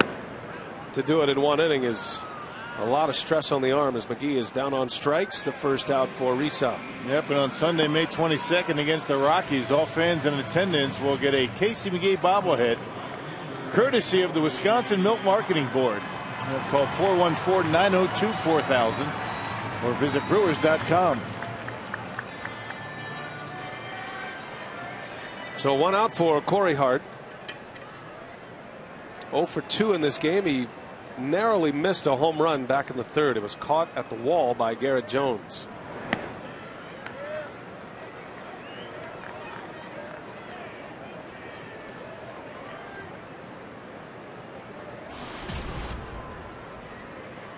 Hart still looking for his first home run of the year.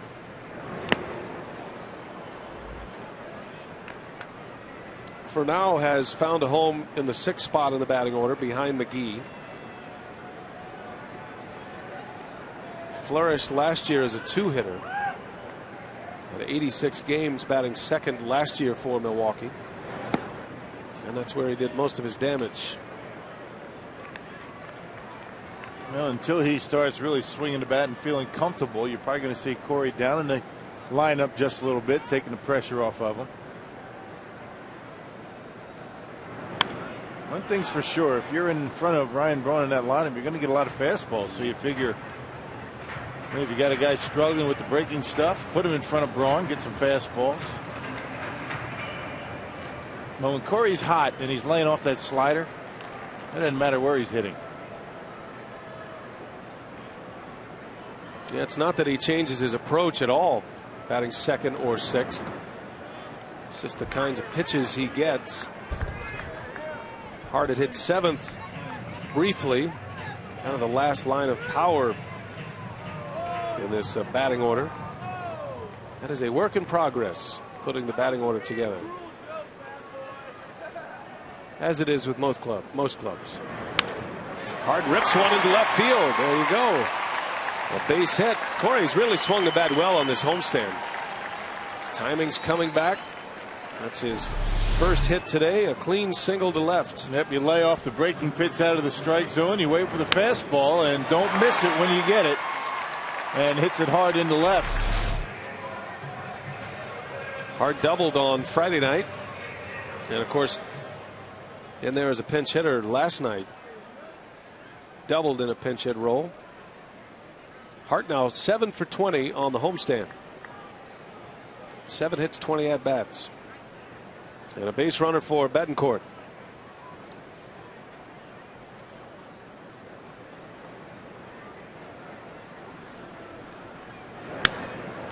In the air to right on the first pitch. Garrett Jones is there. 2 outs.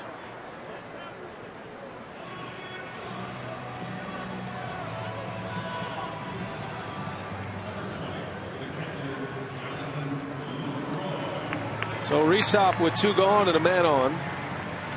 And it'll be Jonathan Lucroy, who doubled in a run with 2 outs in the 3rd inning. At the time it was a tack-on run, and right now it's the run that has the Brewers in the lead still.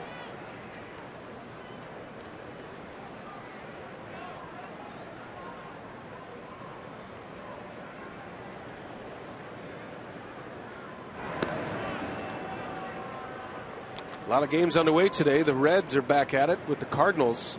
9-3 Cincinnati.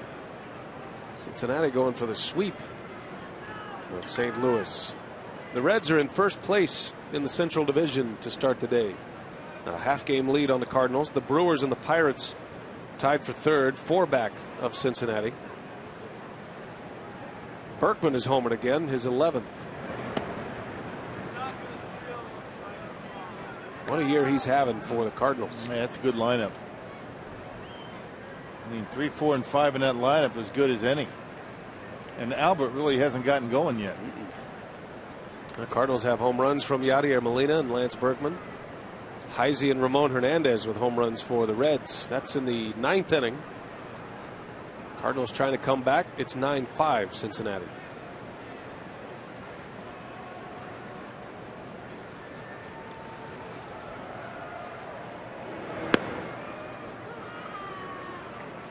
This is ordinarily a spot you would see Corey Hart try and steal a base.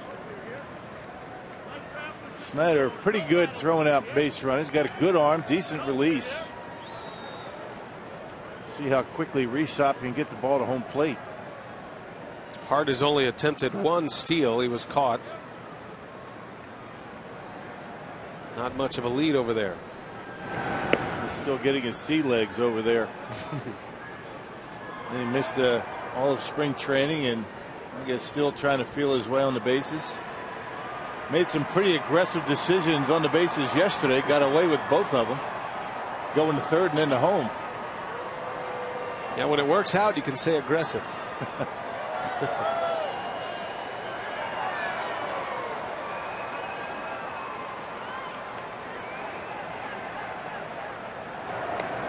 And when it doesn't, it's called bad base running. Ill-advised.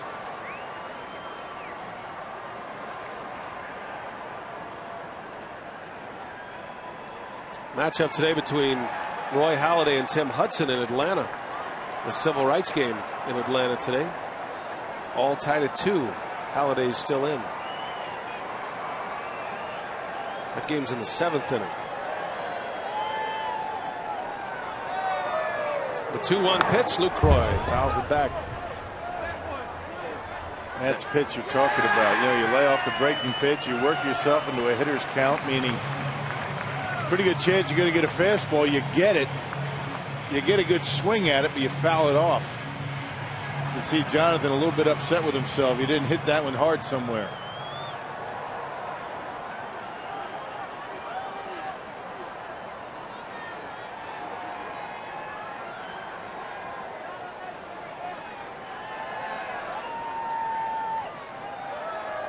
Two balls, 2 strikes on Lucroy with 2 outs in the inning. And another check on Hart. Boy, Rysop has really slowed the pace. Once Hart reached with 1 out, some throws over, a lot of long looks to home plate.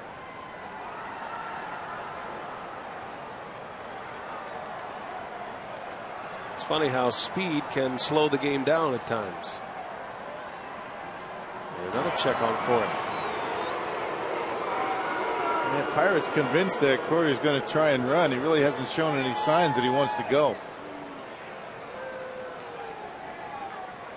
Does not have a very aggressive lead at first.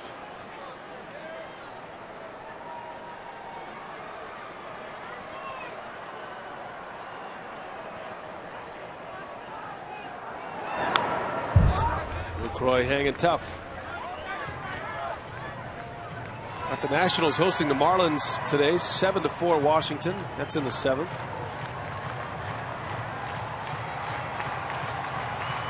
Mets lead the Astros 4-2 in the 6th inning.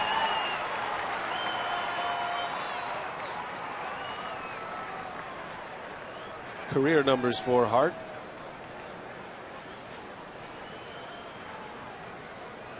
Only 1 attempt this season. 2 balls, 2 strikes on Lucroy. Fights another one off.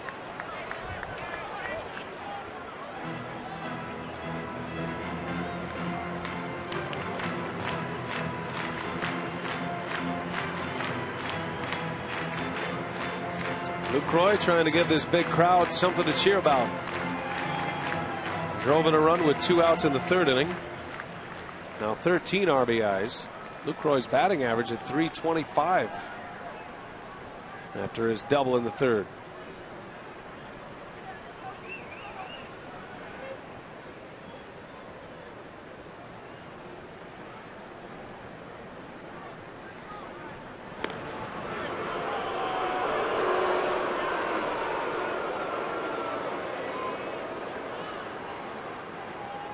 Possible that Rhysop is trying to bore Lucroy into an out. I mean, tell us what you really think. A funereal pace on the mound. Put him on the clock. It's a big pitch. I don't blame him. There goes Hart, and Lucroy sends one left center field. Did he get it? McCutchen on the run. He looks up, and she's gone! A 2-run home run. Jonathan Lucroy having a big day at the plate. 8-5 Milwaukee as Lucroy bangs out his 3rd home run of the season. That was a hanging curveball, and the funereal pace advantage Lucroy. Well, he fouled off a couple of hittable fastballs, but Rhysop, I think, paying a little bit too much attention to Corey Hart, in all honesty. He didn't give any intention he was going to run. He did run on that last pitch, but hung the curveball, and Jonathan able to hit it out of here. And the Brewers get 2 of those 5 runs back. Nice catch by Marcus Hanel. That's a big home run for the Brewers. You know, the Pirates put 5 runs on the board in the 5th inning. And Rhysop is a strike away from a shutdown inning, but Lucroy delivers the blast. And it's a 3-run lead now. Brandon Boggs will pinch hit. Zach Greinke is out. Greinke goes 5 innings, 6 hits, 5 runs all earned, 4 great innings, 4 no-hit innings, and 1 bad inning.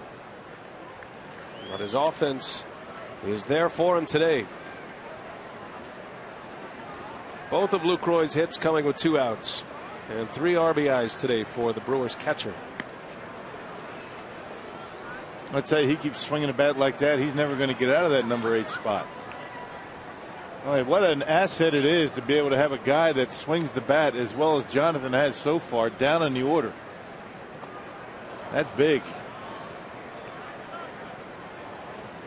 Yeah, we talked to Ron Renicky about that 2 days ago, and Lucroy is the kind of hitter that you could put in a lot of spots in the batting order. Number 2 in the order is a good fit, but Renicky, because of the success he's having, doesn't want to move him right now.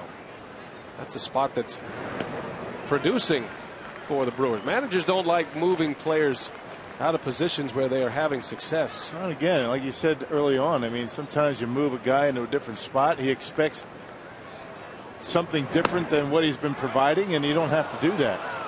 Rhysop strikes out Boggs. The inning is over, but Jonathan Lucroy delivers a big home run in the 5th. With 2 outs and 2 strikes, Lucroy goes deep. And it's an 8-5 Milwaukee lead as we go to the 6th at Miller Park.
As we head to the 6th inning at Miller Park, and a reminder that this copyrighted telecast is presented by authority of the Brewers and may not be reproduced or retransmitted in any form, and the accounts and descriptions of this game may not be disseminated without express written consent of the Milwaukee Brewers. Big crowd on a Sunday, the final game of the homestand. The Brewers have won 4 out of 5 on the homestand. Greinke started, he's out after 5 innings, and it is Marco Estrada who will take over for the 6th. Well, Marco outstanding in his last time out.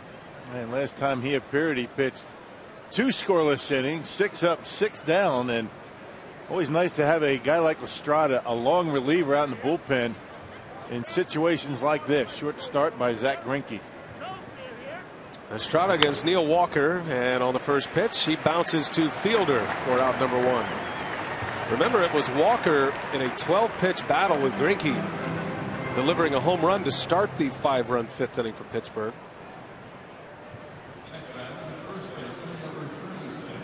Ron Renicky and Rick Kranitz both saying that Estrada has pitched so well, he is starting to emerge as more of a late inning reliever at this point. We'll start to see him in the 6th and the 7th. Well, you figure 2 innings if everything goes well for Estrada today. His spot's not coming up for a while in the batting order.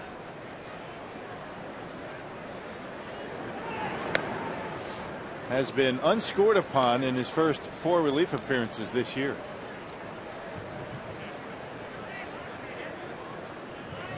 Peering through that glove and the hat, reminiscent of Andy Pettitte.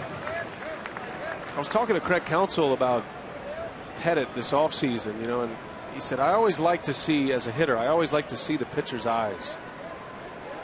And he used to hate batting against Andy Pettitte for that reason. Marco Estrada applies the same theory here. As a hitter, you just don't, you can't see in there. Creating a small window.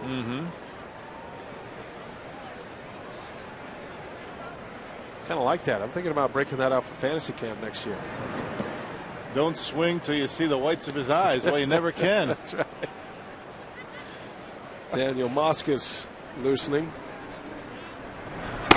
A lot of things that I'm able to take from the job here into the fantasy camp world. Yeah. In theory. Yeah, not very much execution. Very little execution. It's all in the effort, though, in fantasy camp.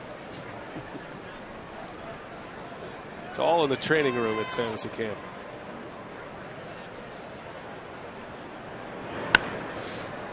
Overbay fouls it off. How is your fantasy camp coming along? I know it's early, but you're usually well ahead of the game. Yeah, we have the dates. It's January 29th to February 5th. All right. Got the website up and running, brewers.com/fantasycamp. Nice. Big things planned. And as you sign coaches, you'll disseminate that information, I'm sure. Yeah. Overbay pops it up. Long run for Braun. And he's there, and he's got it for the out. 2 gone in the inning for Estrada. Hey, bring your Thursday game ticket to Potawatomi for a chance to win great prizes with Potawatomi Grand Slam Thursdays. Visit Brewers.com for details. And while you're at it on Brewers.com, you check out the Fantasy Camp website. Just hang out at the Brewers website for a while. There's a lot to do there. Surf around.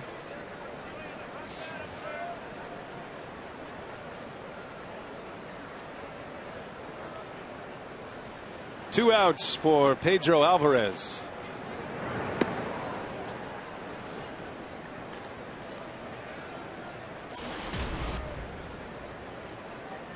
You can read Adam McCalvy on Brewers.com. Apparently McCalvy sent out a tweet to kind of land the 5-run inning on Zack Greinke on us. He was putting it on us. And how does he figure that? I don't know. I'm going to have to get an explanation. This is what I've been told. You know, we get blamed for quite a bit, but I don't know how you can lay that one on us.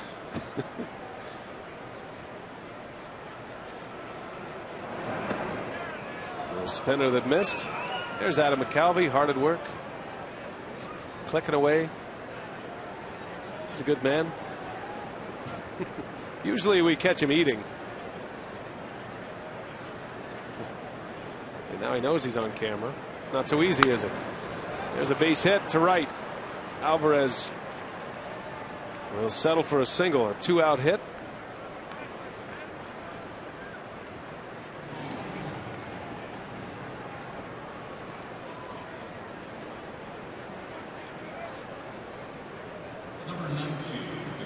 And one thing you could say about Marco Estrada and the way he's been going about his business this year, doing a nice job keeping the ball down. I mean, Alvarez hit that ball hard, but it was down in the strike zone and gave up a single. You elevate that pitch, and that might be a home run. Estrada had retired 8 consecutive batters until that single by Alvarez. Pittsburgh did some damage with 2 outs in the 5th inning. 4 of their 5 runs came with 2 outs as they peeled off 5 consecutive hits against Greinke. Chris Snyder doubled last inning.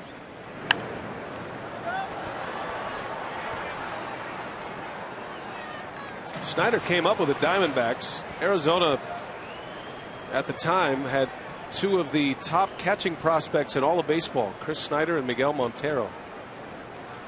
And there was never really any give or take on who was going to be the one to emerge as the starter. They were both so good. Montero is a left-handed hitter. And then as they got to the big leagues, they both split time in the major leagues. Snyder was first to arrive, and then Montero on an everyday basis. Well, Snyder's had a number of injuries. He's had a tough time staying healthy. That big guy. He's had some back issues in the past, and it's tough to win a job and have organizations count on you when you continue to get hurt. Not that it's his fault. It's just the way it's going. I just asked Nigel Morgan about that. Well, Snyder on the disabled list to start the year with a back injury. That's on the inside corner, and Estrada rings him up. Snyder is barking at Chris Conroy. He's just been tossed. The Pirates lose their catcher.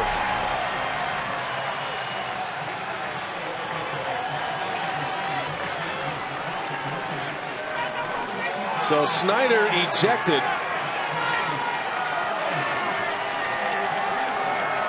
Chris Conroy in the last 3 games has had arguments. Remember, it was Conroy, the first base umpire yesterday, who ejected Clint Hurdle. Snyder disputing a called strike 3, and out he goes. 8-5.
Is presented by the Wisconsin Lottery, reminding you to please play responsibly. By Airtran, go, there's nothing stopping you. And by the Miller Lite Vortex bottle, taste greatness.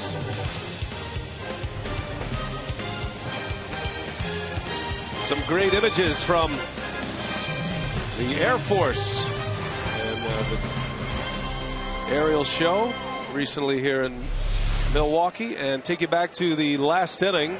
Marco Estrada splitting the hairs there with Chris Snyder, and he's arguing balls and strikes and immediately gets tossed by home plate umpire Chris Conroy.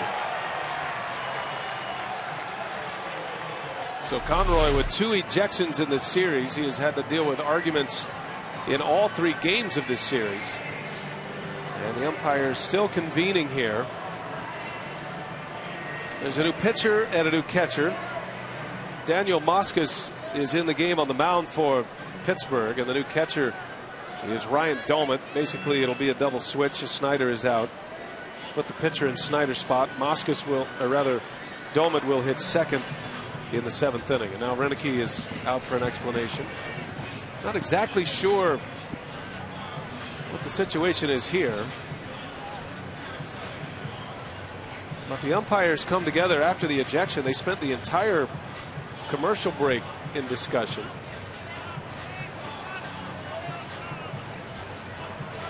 Yeah, we'll just have to wait and see on clarification on this one. The only ejection I saw was Snyder. Right. Actually, the discussion, with Clint Hurdle was rather civilized. So I'm not sure if anything resulted after we had taken off, but Clint Hurdle's still in the dugout. No idea why they were talking to Ron Roenicke. Well, Moscas is in and Ricky Weeks leads off. I guess it could be concerning the lineup and the double switch, but that's only speculation. We'll have to wait and see. Whatever it is, Roenicke is satisfied with the explanation. 8-5 Brewers. As Weeks rips one to left field. The hits are coming fast today for Milwaukee. That is their 11th base hit. And Ricky Weeks with his 2nd of the game. Well, Moscas looked pretty good in his outing a couple of nights ago. One of 2 left-handers, and Ricky able to center on a fastball, and a good start to the 6th.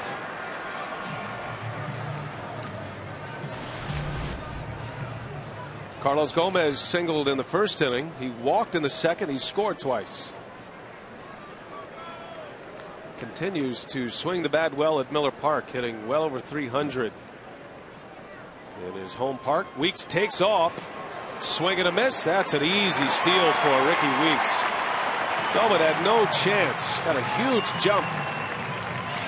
And the 4th steal for Ricky Weeks. Yeah, numbers not very good for Ryan Doumit this year, throwing out base runners, and maybe because of jumps like this. First move, Moscas with the slow move to home plate, and Doumit should have just held on to that one. No chance for him.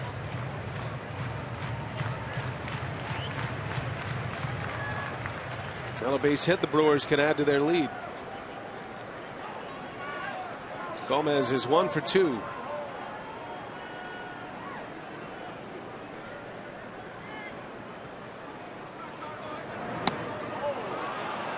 A little over anxious at the plate.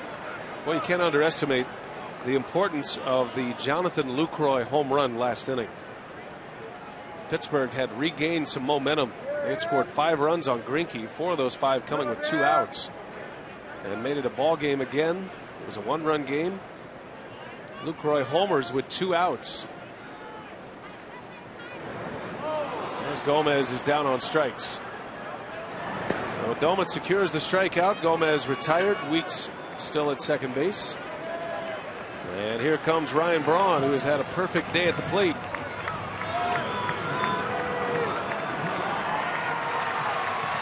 At the plate, presented by Wendy's. A 3-run homer in the 1st.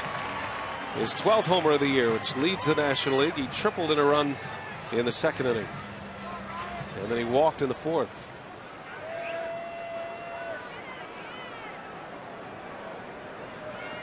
Four RBIs gives him 33 for the season.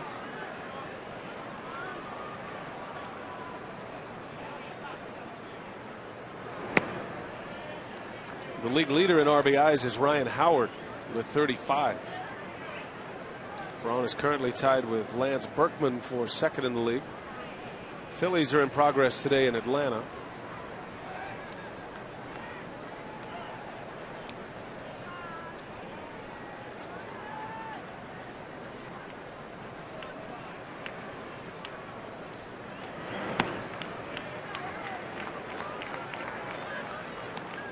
Fielder would be next.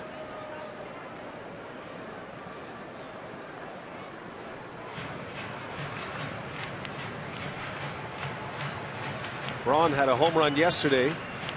He drove in 3 runs in the opener of the series. So 8 runs batted in the 3 games, and you can't blame Clint Hurdle for wanting to walk Ryan Braun here. Yeah, wanted to set up the double play. Wanted to see if Ryan would chase some pitches out of the strike zone. Did not. And it really doesn't matter lefty versus lefty. King's Fielder's been swinging it pretty well himself. Clint Hurdle has shown he'll take a shot to get 2 outs, a double play that would get him out of the inning, even though it means flirting with danger with Fielder at the plate. Prince has been good against left-handed pitching this year. A batting average at .302. And when he's on, he's been driving the ball to the opposite field against lefties. Normally attacking Prince with the slider. Prince with 2 hits yesterday, including his 9th homer of the year. He drove in a pair. 2 on, 1 out. Weeks and Braun on the bases. Great speed. And a big cut from Prince.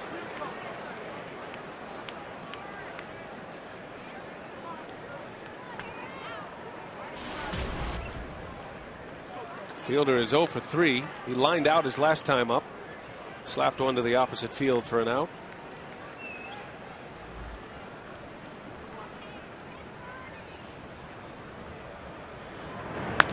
Back up the middle. Nice play by Moskos to second for 1, and the Pirates get the double play they were looking for.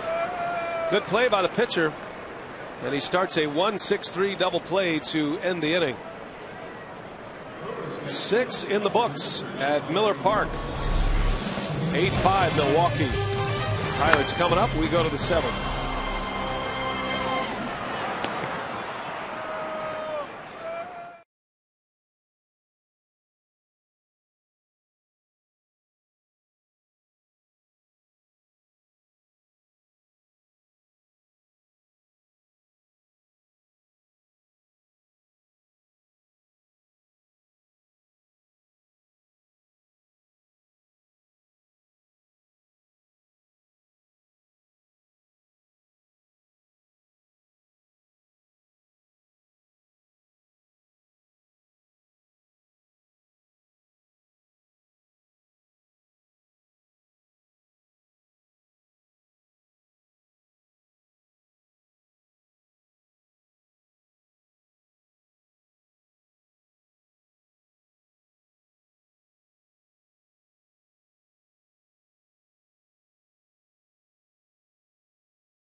Out to a big lead in the bottom of the first with a 3-run home run, and then Casey McGee will hit a solo shot to make it a 4-0 game. The Crew were cruising into the 5th inning with a 6-0 lead, but the Pirates will explode with 4 consecutive extra base hits with 2 outs, and they will make it a 6-5 game. But in the 5th, it was Jonathan Lucroy with a 2-run homer to put the Brewers back up by 3 runs. It's now an 8-5 ball game in the top of the 7th. BA. All right, Telly, thanks. On Military Appreciation Day at Miller Park, and a crowd of over 37,000 on hand to witness this one.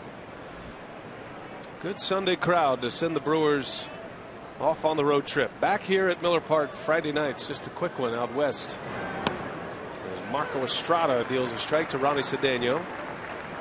Speaking of military appreciation, we want to give our best wishes out to the DeGroat family from Oshkosh. They're here watching today's game and had a chance to stop by the booth. Great to meet the DeGroats.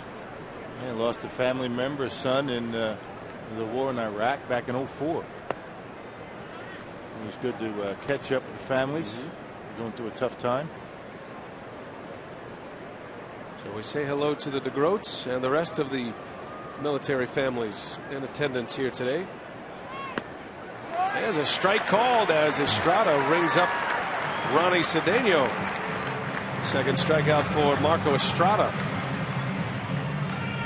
Now the Brewers headed to Los Angeles tonight. Miller Lite, what's on tap? It's an 8:30 airtime from Brewers Live from Dodgers Stadium. The Dodgers for 2, the Padres for 2. Right back here at Miller Park on Friday night, and it'll be an extended homestand for Milwaukee beginning Friday. Starting the homestand will be the Rockies, one of the best teams in the National League. They're in for 3. The Nationals are here for 3, and then the Giants, the reigning world champs, for the final 3. So it's a 9-game, 10-day homestand for the Brewers. About time. Yeah. It is about time the Brewers started to turn things around with respect to the schedule.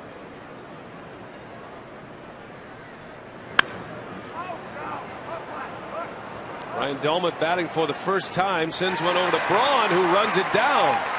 Heck of a play by Ryan Braun in foul territory.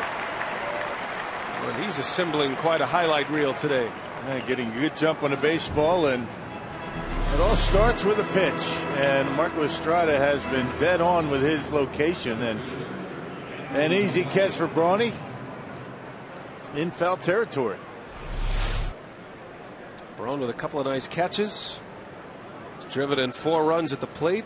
He has not been retired as a hitter today. 2 hits and 2 walks.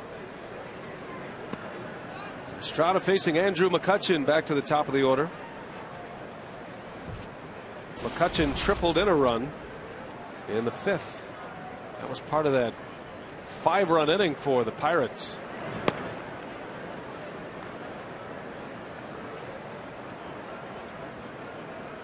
Hard to explain how it fell apart so quickly for Zach Greinke, giving up 5 consecutive hits with 2 outs in the inning. As McCutchen lifts one in the air to right, Hart is back. Not a lot of room out there, but just enough. And the inning is over. And how about Marco Estrada? 2 more scoreless innings in the books. Military Appreciation Day. And let's turn it over to Rob Edwards and Miller Park's presentation of God Bless America. Enjoy.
7th. Casey McGee's going to lead off. He hit a solo home run his first time up.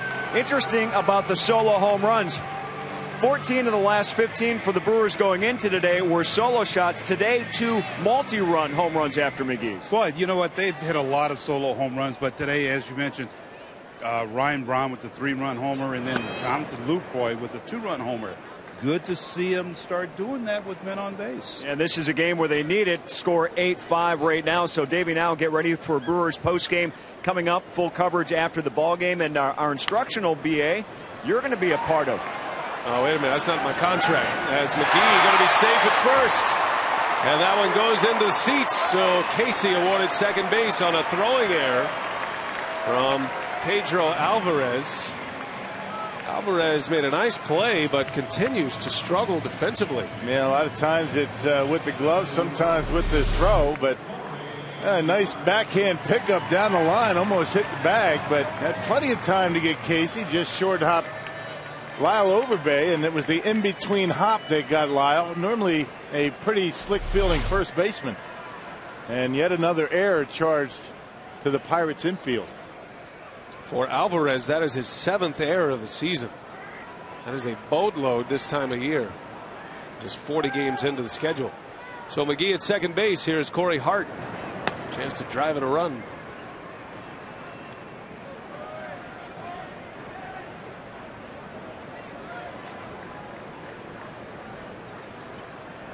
Hart is 1 for 3, singled and scored in the 5th. He was on base when Lucroy homered in that 2-run 5th inning. You got to get him over to third base. And nobody out. Got to give yourself up.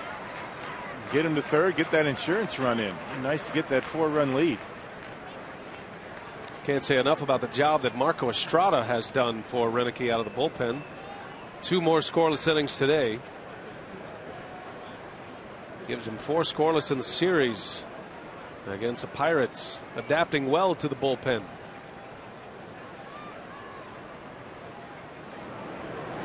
I mean, now a 3-pitch pitcher is Marco Estrada. I mean, you can add that curveball to his arsenal. That's been a very good pitch for him to go along with the changeup and that sneaky fastball. We saw the activity in the bullpen. Estrada's spot in the batting order is now due up 4th in this inning.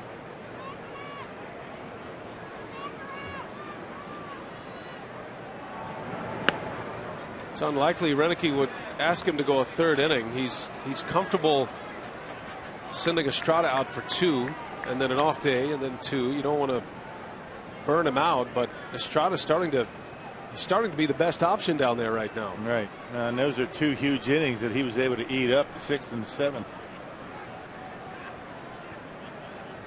McGee out at second, and the 3-1. Hart rips it foul just past the bag at 3rd. And I can only imagine what would have happened had Estrada struggled out there. I mean, that really put your bullpen in a bad way, you know, even extending into the road trip coming up. The Brewers are in the middle of a stretch of 13 consecutive games without an off day. They had their off day Thursday. This is game 3 in that stretch. One day builds to the next when you're trying to manage a bullpen. Hart rips one center field. McCutchen is back at the track and he's got it. McGee will tag. And Hart will in fact advance McGee to 3rd. Boy, he hit it right on the nose. But Casey ends up at 3rd base with 1 away. Don't forget, you can join Fox Sports Wisconsin and the Milwaukee Bucks point guard Brandon Jennings. Basketball instruction and fun at the 2011 Brandon Jennings basketball camp. That's August 11th and 12th at Homestead High School. Visit foxsportswisconsin.com. Click on the upcoming events banner for details. And that was good base running by Casey McGee. He went about a 1/3 of the way to 3rd base, figuring if that ball's over his head, he's got to score. And knew he had plenty of time to go back and tag up once the ball was caught. Rick Kranitz having a chat there with Estrada. And Hurdle will take the ball from Moskos. So a pitching change at Miller Park. Clint Hurdle going back to his bullpen. 8-5 Brewers.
Offensively for Milwaukee, 8 runs on 11 hits, and a runner at third with 1 out as the Pirates make a pitching change. Daniel McCutchen on the mound for the 2nd consecutive day. Rock.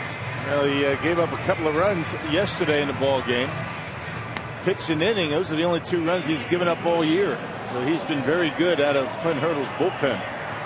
Got some pretty good arms in his bullpen for the Pirates.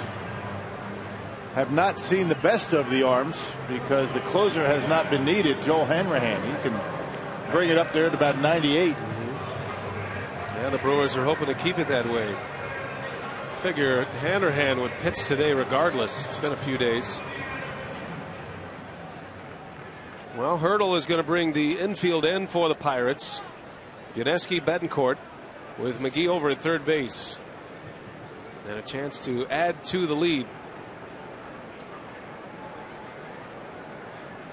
And a busy score sheet offensively for Milwaukee. They have had a man on in every inning. Brewers have scored in 4 of the 6 innings at this point, including that 4-run first. Zach Greinke still in line for the win. Marco Estrada 2 scoreless and still in the dugout with a towel around his arm. He might come back out. Squeeze butt is on. Betancourt fouls it away. Haven't seen that yet this year. We saw a safety squeeze on Friday. The suicide squeeze this time. Got to make sure if you're the runner at third, you don't give it away too soon. Casey went just at the right time, and Betancourt not able to put it in fair territory. That would have been a run. Looked like Betancourt had a pretty good pitch to bunt.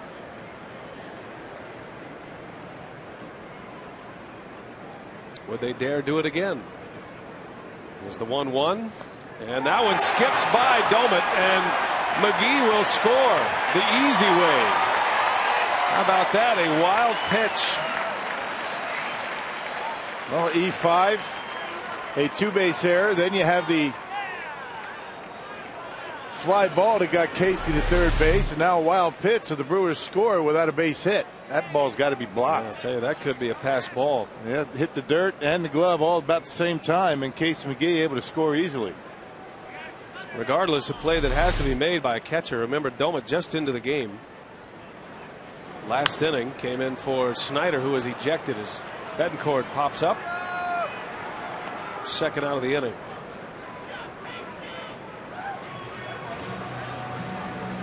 Well, the Pirates have scuffled defensively. Man, oh man, 30 errors already this year. And a nice hand for Jonathan Lucroy.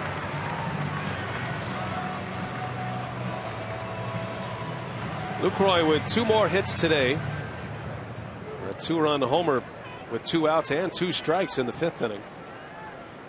Has 9 hits on the homestand, 9 for 17. And his second home run on this homestand was a big one. The Jimmy John's delivery of the game. He was in a long battle there with Rysop and finally delivered the 2-run shot. Big time hanger. Hey, Rysop hung a curveball and Jonathan Nate would have knocked it out of here. 9 hits on the homestand for Lucroy. He now has 15 runs batted in for the season. 9 RBIs on the homestand, a couple of homers. And calling a pretty good game, doing a good job hanging the signs for this pitching staff.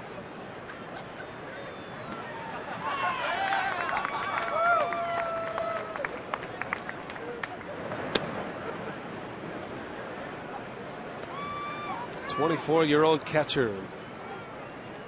This year, the everyday catcher. He got the starting job based on his performance last year. Needless to say, his life has changed significantly, not just on the field, but off. Got married last year, a father for the first time. Lucroy hits that one high in the air. That's way back. Not enough this time. McCutchen squeezes it for the out. The inning is over. We head to the 8th. 9-5 Milwaukee.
We were talking about Jonathan Lucroy and how his world is turned over, all for the better. We asked him what was tougher, learning a new pitching staff or being a father for the first time. Here's what he had to say.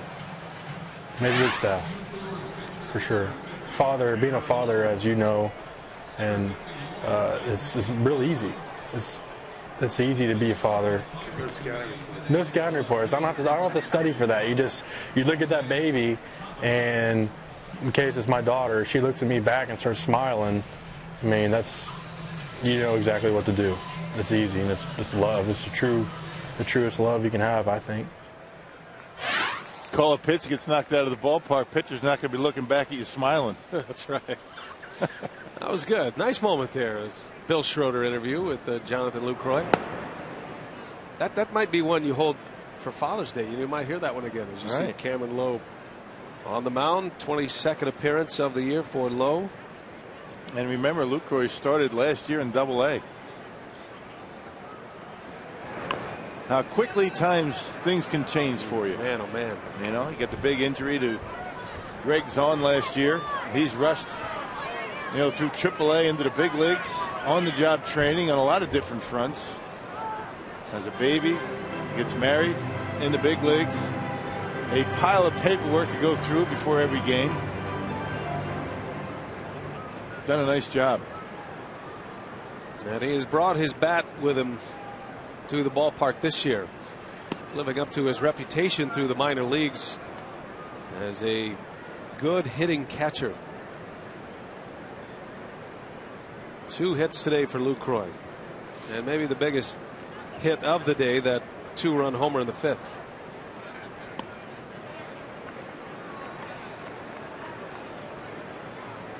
So Cameron Lowe has the 8th. Marco Estrada 2 scoreless, bridges the gap between Greinke and Ron Roenicke's path to victory with his setup man and his closer. Yeah, good fastball. There was some talk around Cameron Lowe's outing the other day. Yesterday, came in a third of an inning. It was an 8-2 ball game, because there's been so much talk about Lowe being overextended a little bit, and most of that talk has come from the manager himself, Ron Roenicke. But the thing is, the Brewers had an off day Thursday, and Lowe did not pitch on Friday.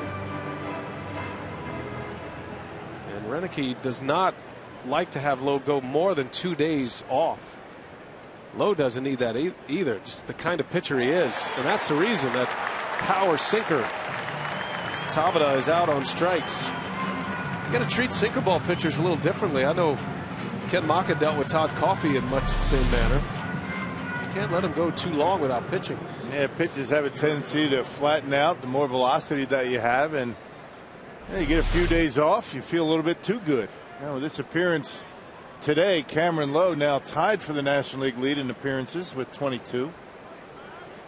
So yeah, he's been used a lot, and he likes it that way.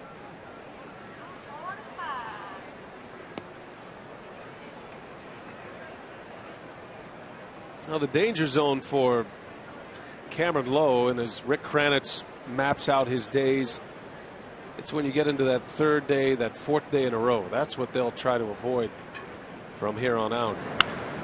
Jones into the shift. Ricky Weeks out number 2.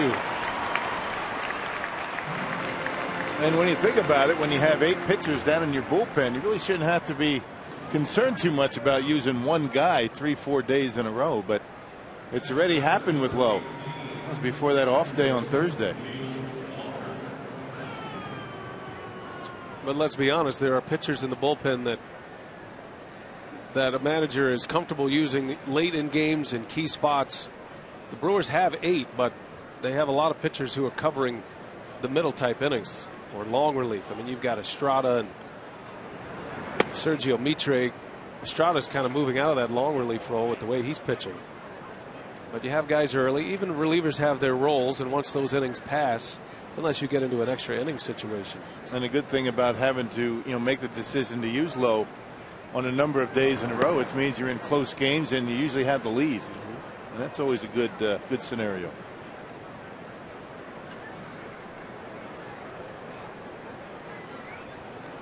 It is the greatest challenge for any manager in the game. The bullpen. Managers will tell you, I think it was Ken Maka who said, on my tombstone, they'll put Howie death by bullpen. Yeah, that's what makes or breaks most clubs.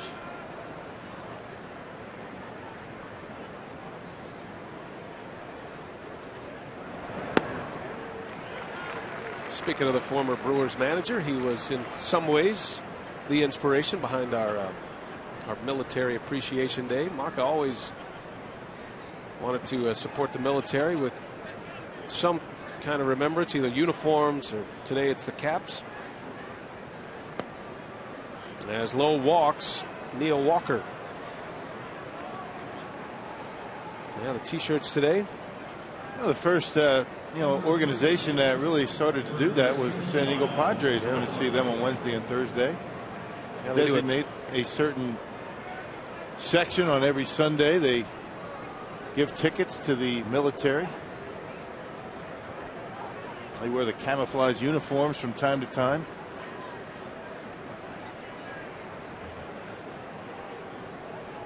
$15,000 tickets dispersed to active military and their families today. As Lucroy is out for a visit.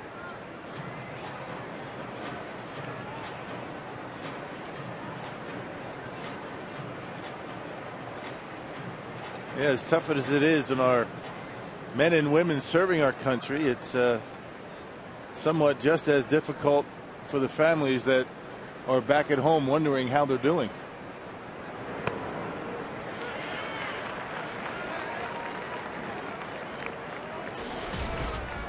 Thank goodness for technology. I know you and Billy connect in Afghanistan through Skype.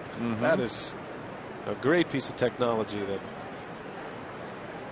once we got Rock up and running, he was good to go. Took a while.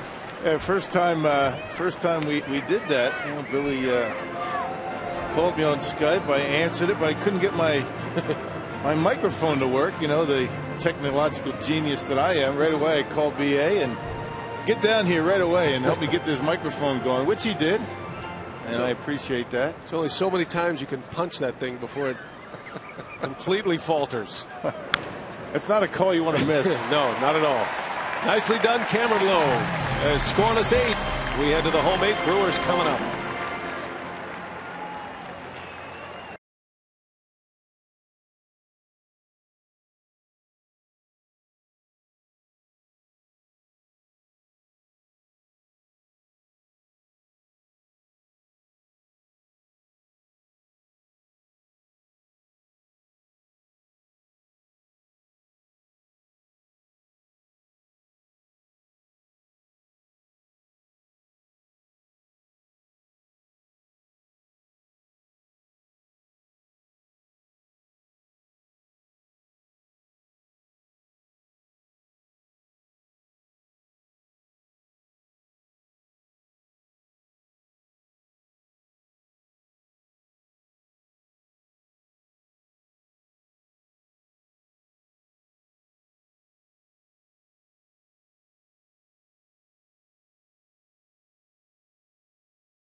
Moments become memories, and often in baseball, often in sports, the athletes that create them are referred to as heroes. But this afternoon, America's pastime and its passion honor true heroes, the men and women, sons and daughters, the mothers and fathers, and the brothers and sisters who have fought and sacrificed for the freedom to play this wonderful game. Today may be just one game out of 162, but the freedom to play it is why we are thankful this afternoon. Military Appreciation Day at Miller Park, and a crowd of over 37,000.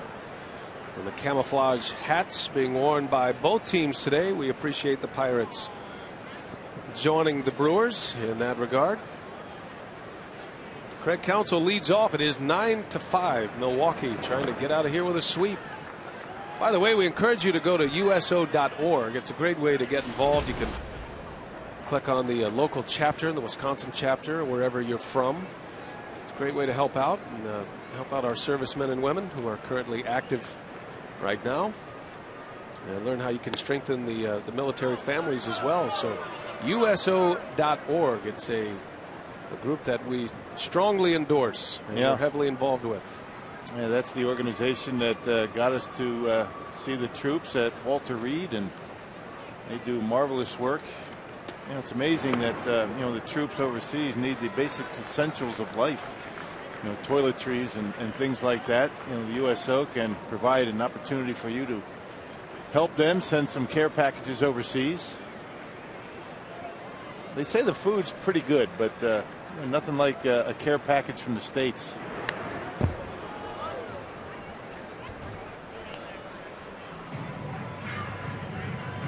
Craig Counsell pinch hitting in the 8th inning.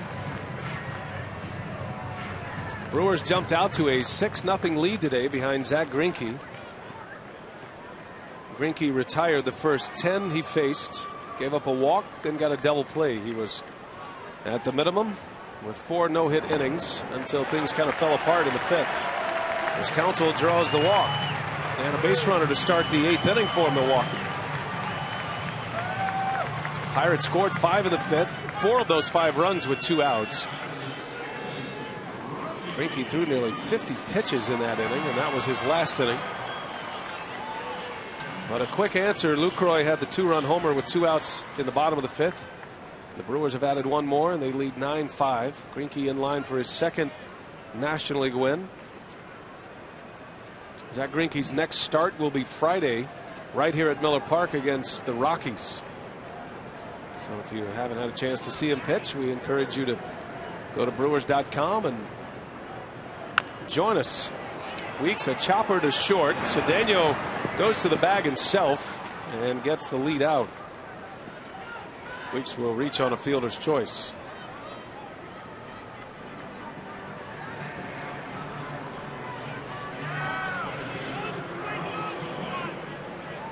Tomorrow the Brewers are in Los Angeles, Dodger Stadium. Sean Markham for Milwaukee at 4-1 against John Garland. Looks like Clint Hurdle will make a double switch here. So Daniel McCutchen gets 3 outs, issues 1 walk, and a double switch, which means a pitching change is coming up. We'll take a break, set up the new Hurler when we come back.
Ricky Weeks and a 9-5 lead in the final game of this series with the Pirates, trying to make it a sweep. And as predicted, we see the closer Joel Hanrahan at this point just needing some work, and this is always how you want to see the opposition's closer when his team is trailing. Yeah, hasn't pitched since Monday night against the Dodgers. He picked up his 11th save, so it has been almost a week. Has not allowed a run in his last 7 appearances. That's covers 7 innings. A big fastball from Joel Hanrahan. Yep, he lights up the radar gun. Hanrahan and Evan Meek combined for a great 1-2 punch in that Pirates bullpen. Meek is injured. He's on the comeback trail. Should be back by the next time the Brewers see the Pirates. Matter of fact, Meek's headed out on a rehab, I believe, this week. Carlos Gomez 1 for 3. Single, a walk, 2 runs scored today.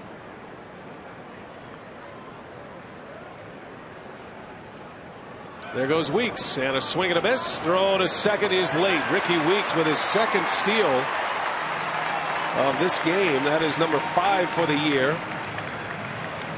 Hey, love to see Ricky starting to be aggressive in attempting the stolen bases. He started out slow this year, but lately he's been on the run, on the move quite a bit.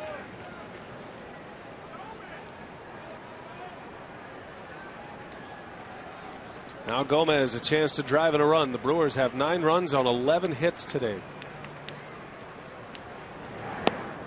That slider, a tough pitch. Gomez down on strikes. And here comes Ryan Braun.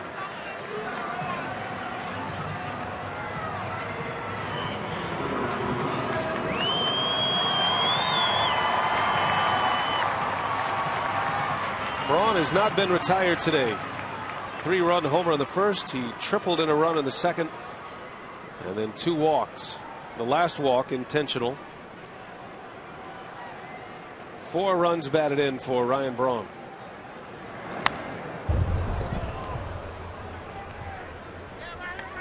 The 4 times on base today. His on base percentage for the year is now at .401. Braun at this point our Menards player of the game.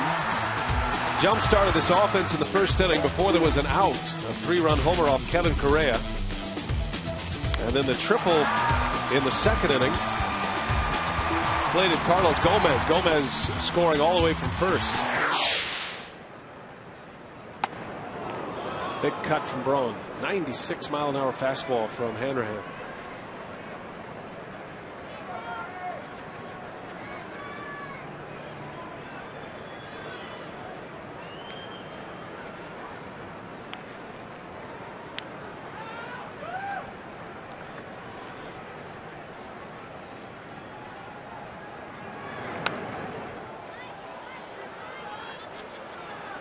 Well, you watch these guys every day, Rock, and sometimes you lose perspective when they're your home players, and speaking for fans as well. But you think about how great Braun and Fielder have been so early in their career. Right. It makes you think about Molitor and Yount.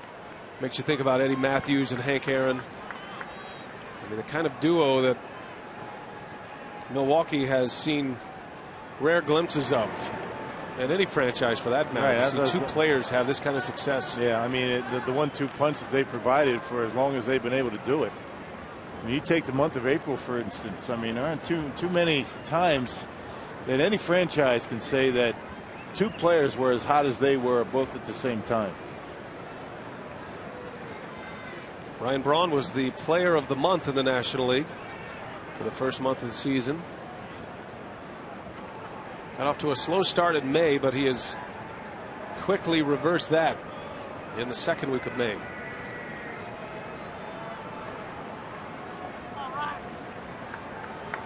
Yeah, a couple of hitless games counts as a extended slump for Ryan Braun. Right.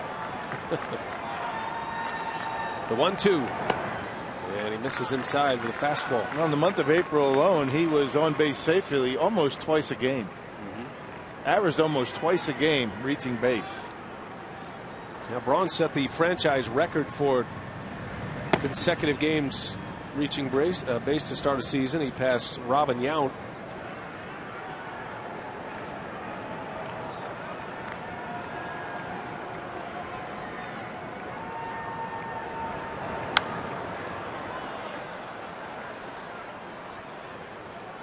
Braun reached base safely in each of the team's first 28 games. Yount's streak was 23 in 1983. That is to start a season. And you figure Braun, as he continues, especially after the 5-year extension, which has him under contract for the next 10 years, will eclipse a lot of those franchise records if he stays healthy. 3 balls, 2 strikes.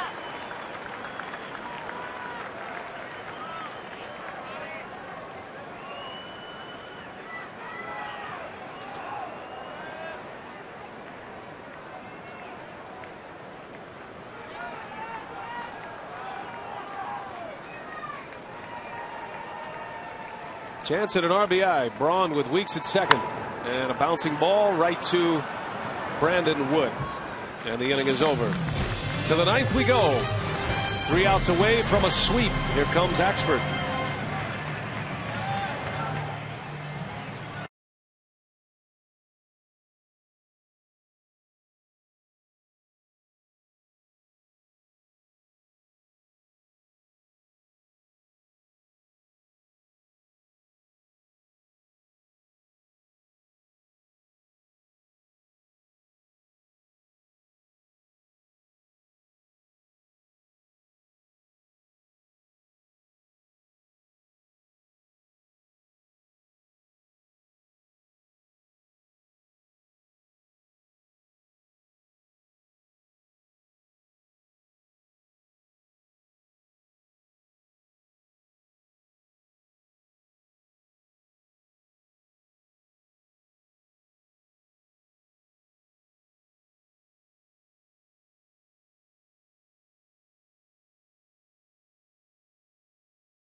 The pitch to try to seal this one up and send this team on the road trip, having won 5 out of 6 and a sweep of the Pirates.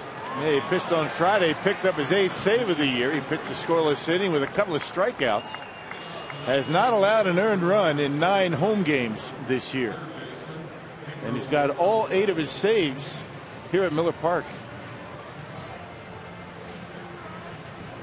And the mustaches are out. The Axford stash. Only time he's curled it up Raleigh finger style, the handlebar mustache, was on his bobblehead day a couple of weeks ago.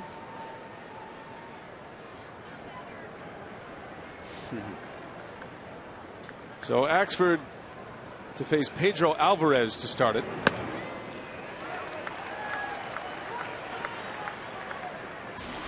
And if you're wondering why Ron Roenicke uses his closer in a non-save situation, end this game now. Get it over with. Don't mess around.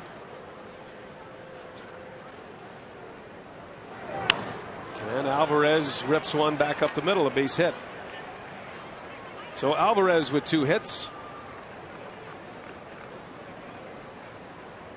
Well, you bring your big boys in when you can seal up a victory, because you never know what's going to happen tomorrow or the next day. Man, look at the Pirates. I mean, Joel Hanrahan knocked down a save in LA last Monday, and he hasn't been used since. So you never know when you're going to have the opportunity to use your closer in a win, or a potential win, I should say. Here's Brandon Wood batting for the first time. He came in on the double switch.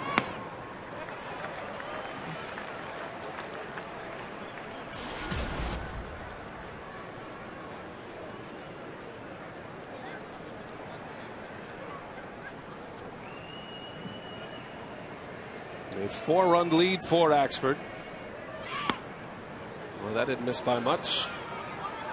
Off-speed pitch from Axford, a ball and a strike. It's Wood's first appearance in the series. Knows Ron Roenicke very well. He was a member of the Angels over the last 4 years. Brandon Wood. 2-1.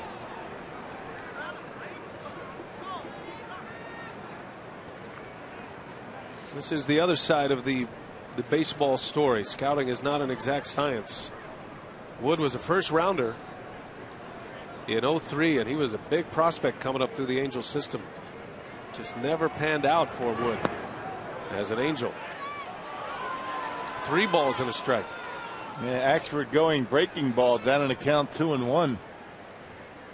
Yeah, with a 4-run lead. You had to go right after him here. I think that's what the discussion is with Rick Kranitz. What was that pitch?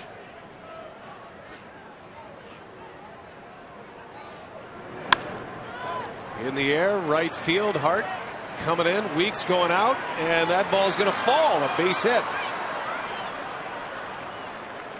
Hart was playing so deep, and that'll be a base hit for Brandon Wood.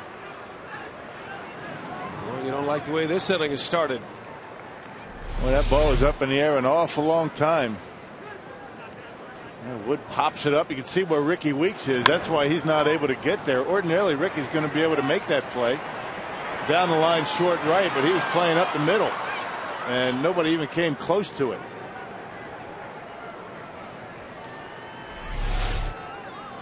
Well, now the damage control begins for Axford. 2 on. The tying run is still in the on-deck circle. A key batter here for Axford with Cedeno at the plate.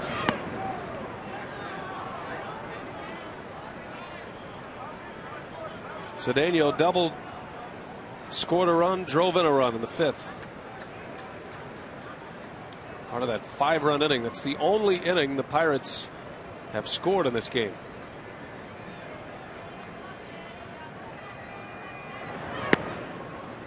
Strike 1.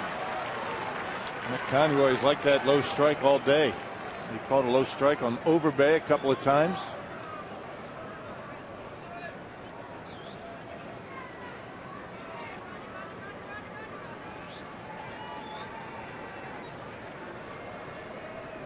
Axford could use a ground ball. And a little flare, shallow right. That's trouble. That's going to fall for a base hit. Weeks up with it. They're going to send the runner. The throw to the plate is late. And the Pirates, on a couple of flares, are in business here in the 9th inning. It's now a 3-run game, and the tying run will come to the plate. May have breaking ball, and Ronnie Cedeno able to stick the bat out and get enough of it to dump it into right. Not a bad pitch by Axford, but a good approach by Cedeno, just trying to lay the bat on the baseball, and things not looking good here in the 9th inning. Nobody out.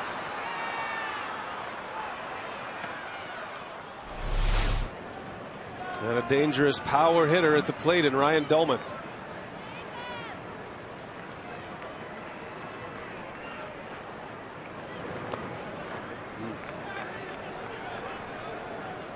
Well, the Brewers with a 4-run lead to start the inning. Top of the order is coming up next for the Pirates. Dolman is batting in this 9th spot of the order because of a double switch after Chris Snyder was ejected, the starting catcher today.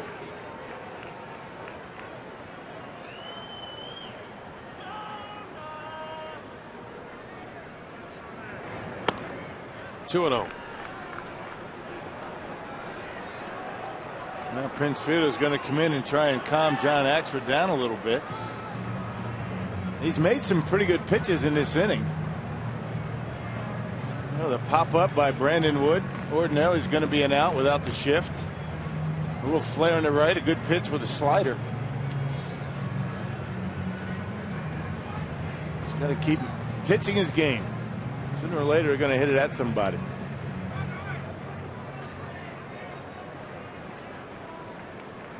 Brewers needing a ground ball, looking to turn 2. Got a bit of a modified shift on with Dolman at the plate. Betancourt covering the middle. And there's a bouncer. Betancourt dives. He's got it. And he'll take the short out at first base. That was a great play. Well positioned. The shift pays off, and a huge out for John Axford. Yeah, without that shift, that's another base hit, a run in, and the tying run at first base. Well done by Betancourt. He knew there wasn't going to be anybody at second base. His only play was at first. Fastball right down the middle, and ordinarily a base hit. But Garth Iorg and his defense, for now, saves the day. And after that great double play turned against the Padres by Betancourt 2 weeks, I'm sure there were a few in that Brewers dugout saying, just get one, Uni. Which is what he did. Now McCutchen, a home run threat as well. 7 homers this year for Andrew McCutchen. He's the club leader. Tripled in a run in the 5th inning. McCutchen had 2 hits yesterday.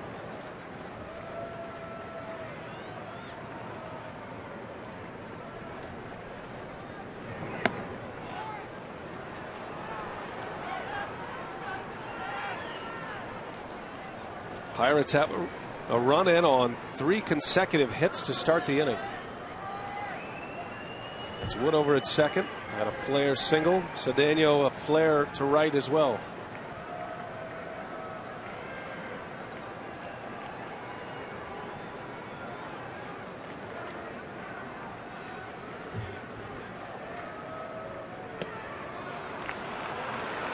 Three balls, no strikes. What do they say about closers coming into non-save situations? It was not a save situation when he came in, but you get 3 outs, he's not going to get a save, but this is every bit a save situation now as far as John Axford's concerned. 16 pitches in. And McCutchen hacking away at 3-0. How about that swing? Trying to tie it up. Goes down to the seat of his pants after that swing.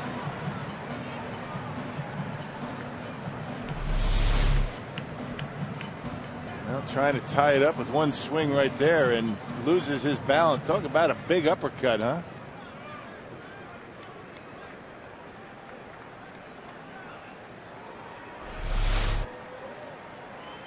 He's got a lot of power. He's a tough out. Still a hitter's count, the 3-1, and Axford loses him. The bases are loaded. And here comes Rick Kranitz from the Brewers dugout. Having a very tough time with his breaking stuff today. Ordinarily, that's when Axford has his problems, when he can't get the curveball over early in the count. He's missed with a number of sliders in this inning. And if you're the Pirates right now, you're thinking, I'm not going to really consider much of anything other than that fastball, because nothing other than the fastball has been thrown for a strike. Well, you almost have to treat it as if you've just been brought into the game in a bases loaded situation. A run is in for the Pirates. It's a 4-run lead to start. They now have the tying run at first and the go-ahead run at the plate. And the tying run at first is a very fast runner. 3 hits in the inning to go along with a walk. Jose Tabata, the batter.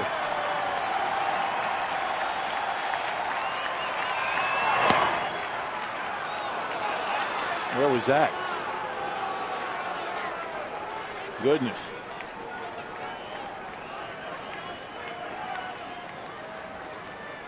Tabata on base twice today. He singled and drove in a run in the 5th inning. Also has a walk and a bouncing ball. A chance for 2 here. This could end it. Betancourt to Weeks. The turn. That is your ball game. A 6-4-3 double play, and it ends just like that. It wasn't easy, but Axford brings them home, and the Brewers sweep the Pittsburgh Pirates. A 9-6 win and a 5-1 homestand. Much more still to come on this game. Craig Kashawn, what do you have coming up for us on Brewers Live? Well, we're anxious to hear from the Brewers. A win is a win is a win, and it's a sweep for Milwaukee as they sweep the Buccos. We'll talk about the dominance. Also hear from Ron Renicky, and a fun on-field instructional you won't want to miss.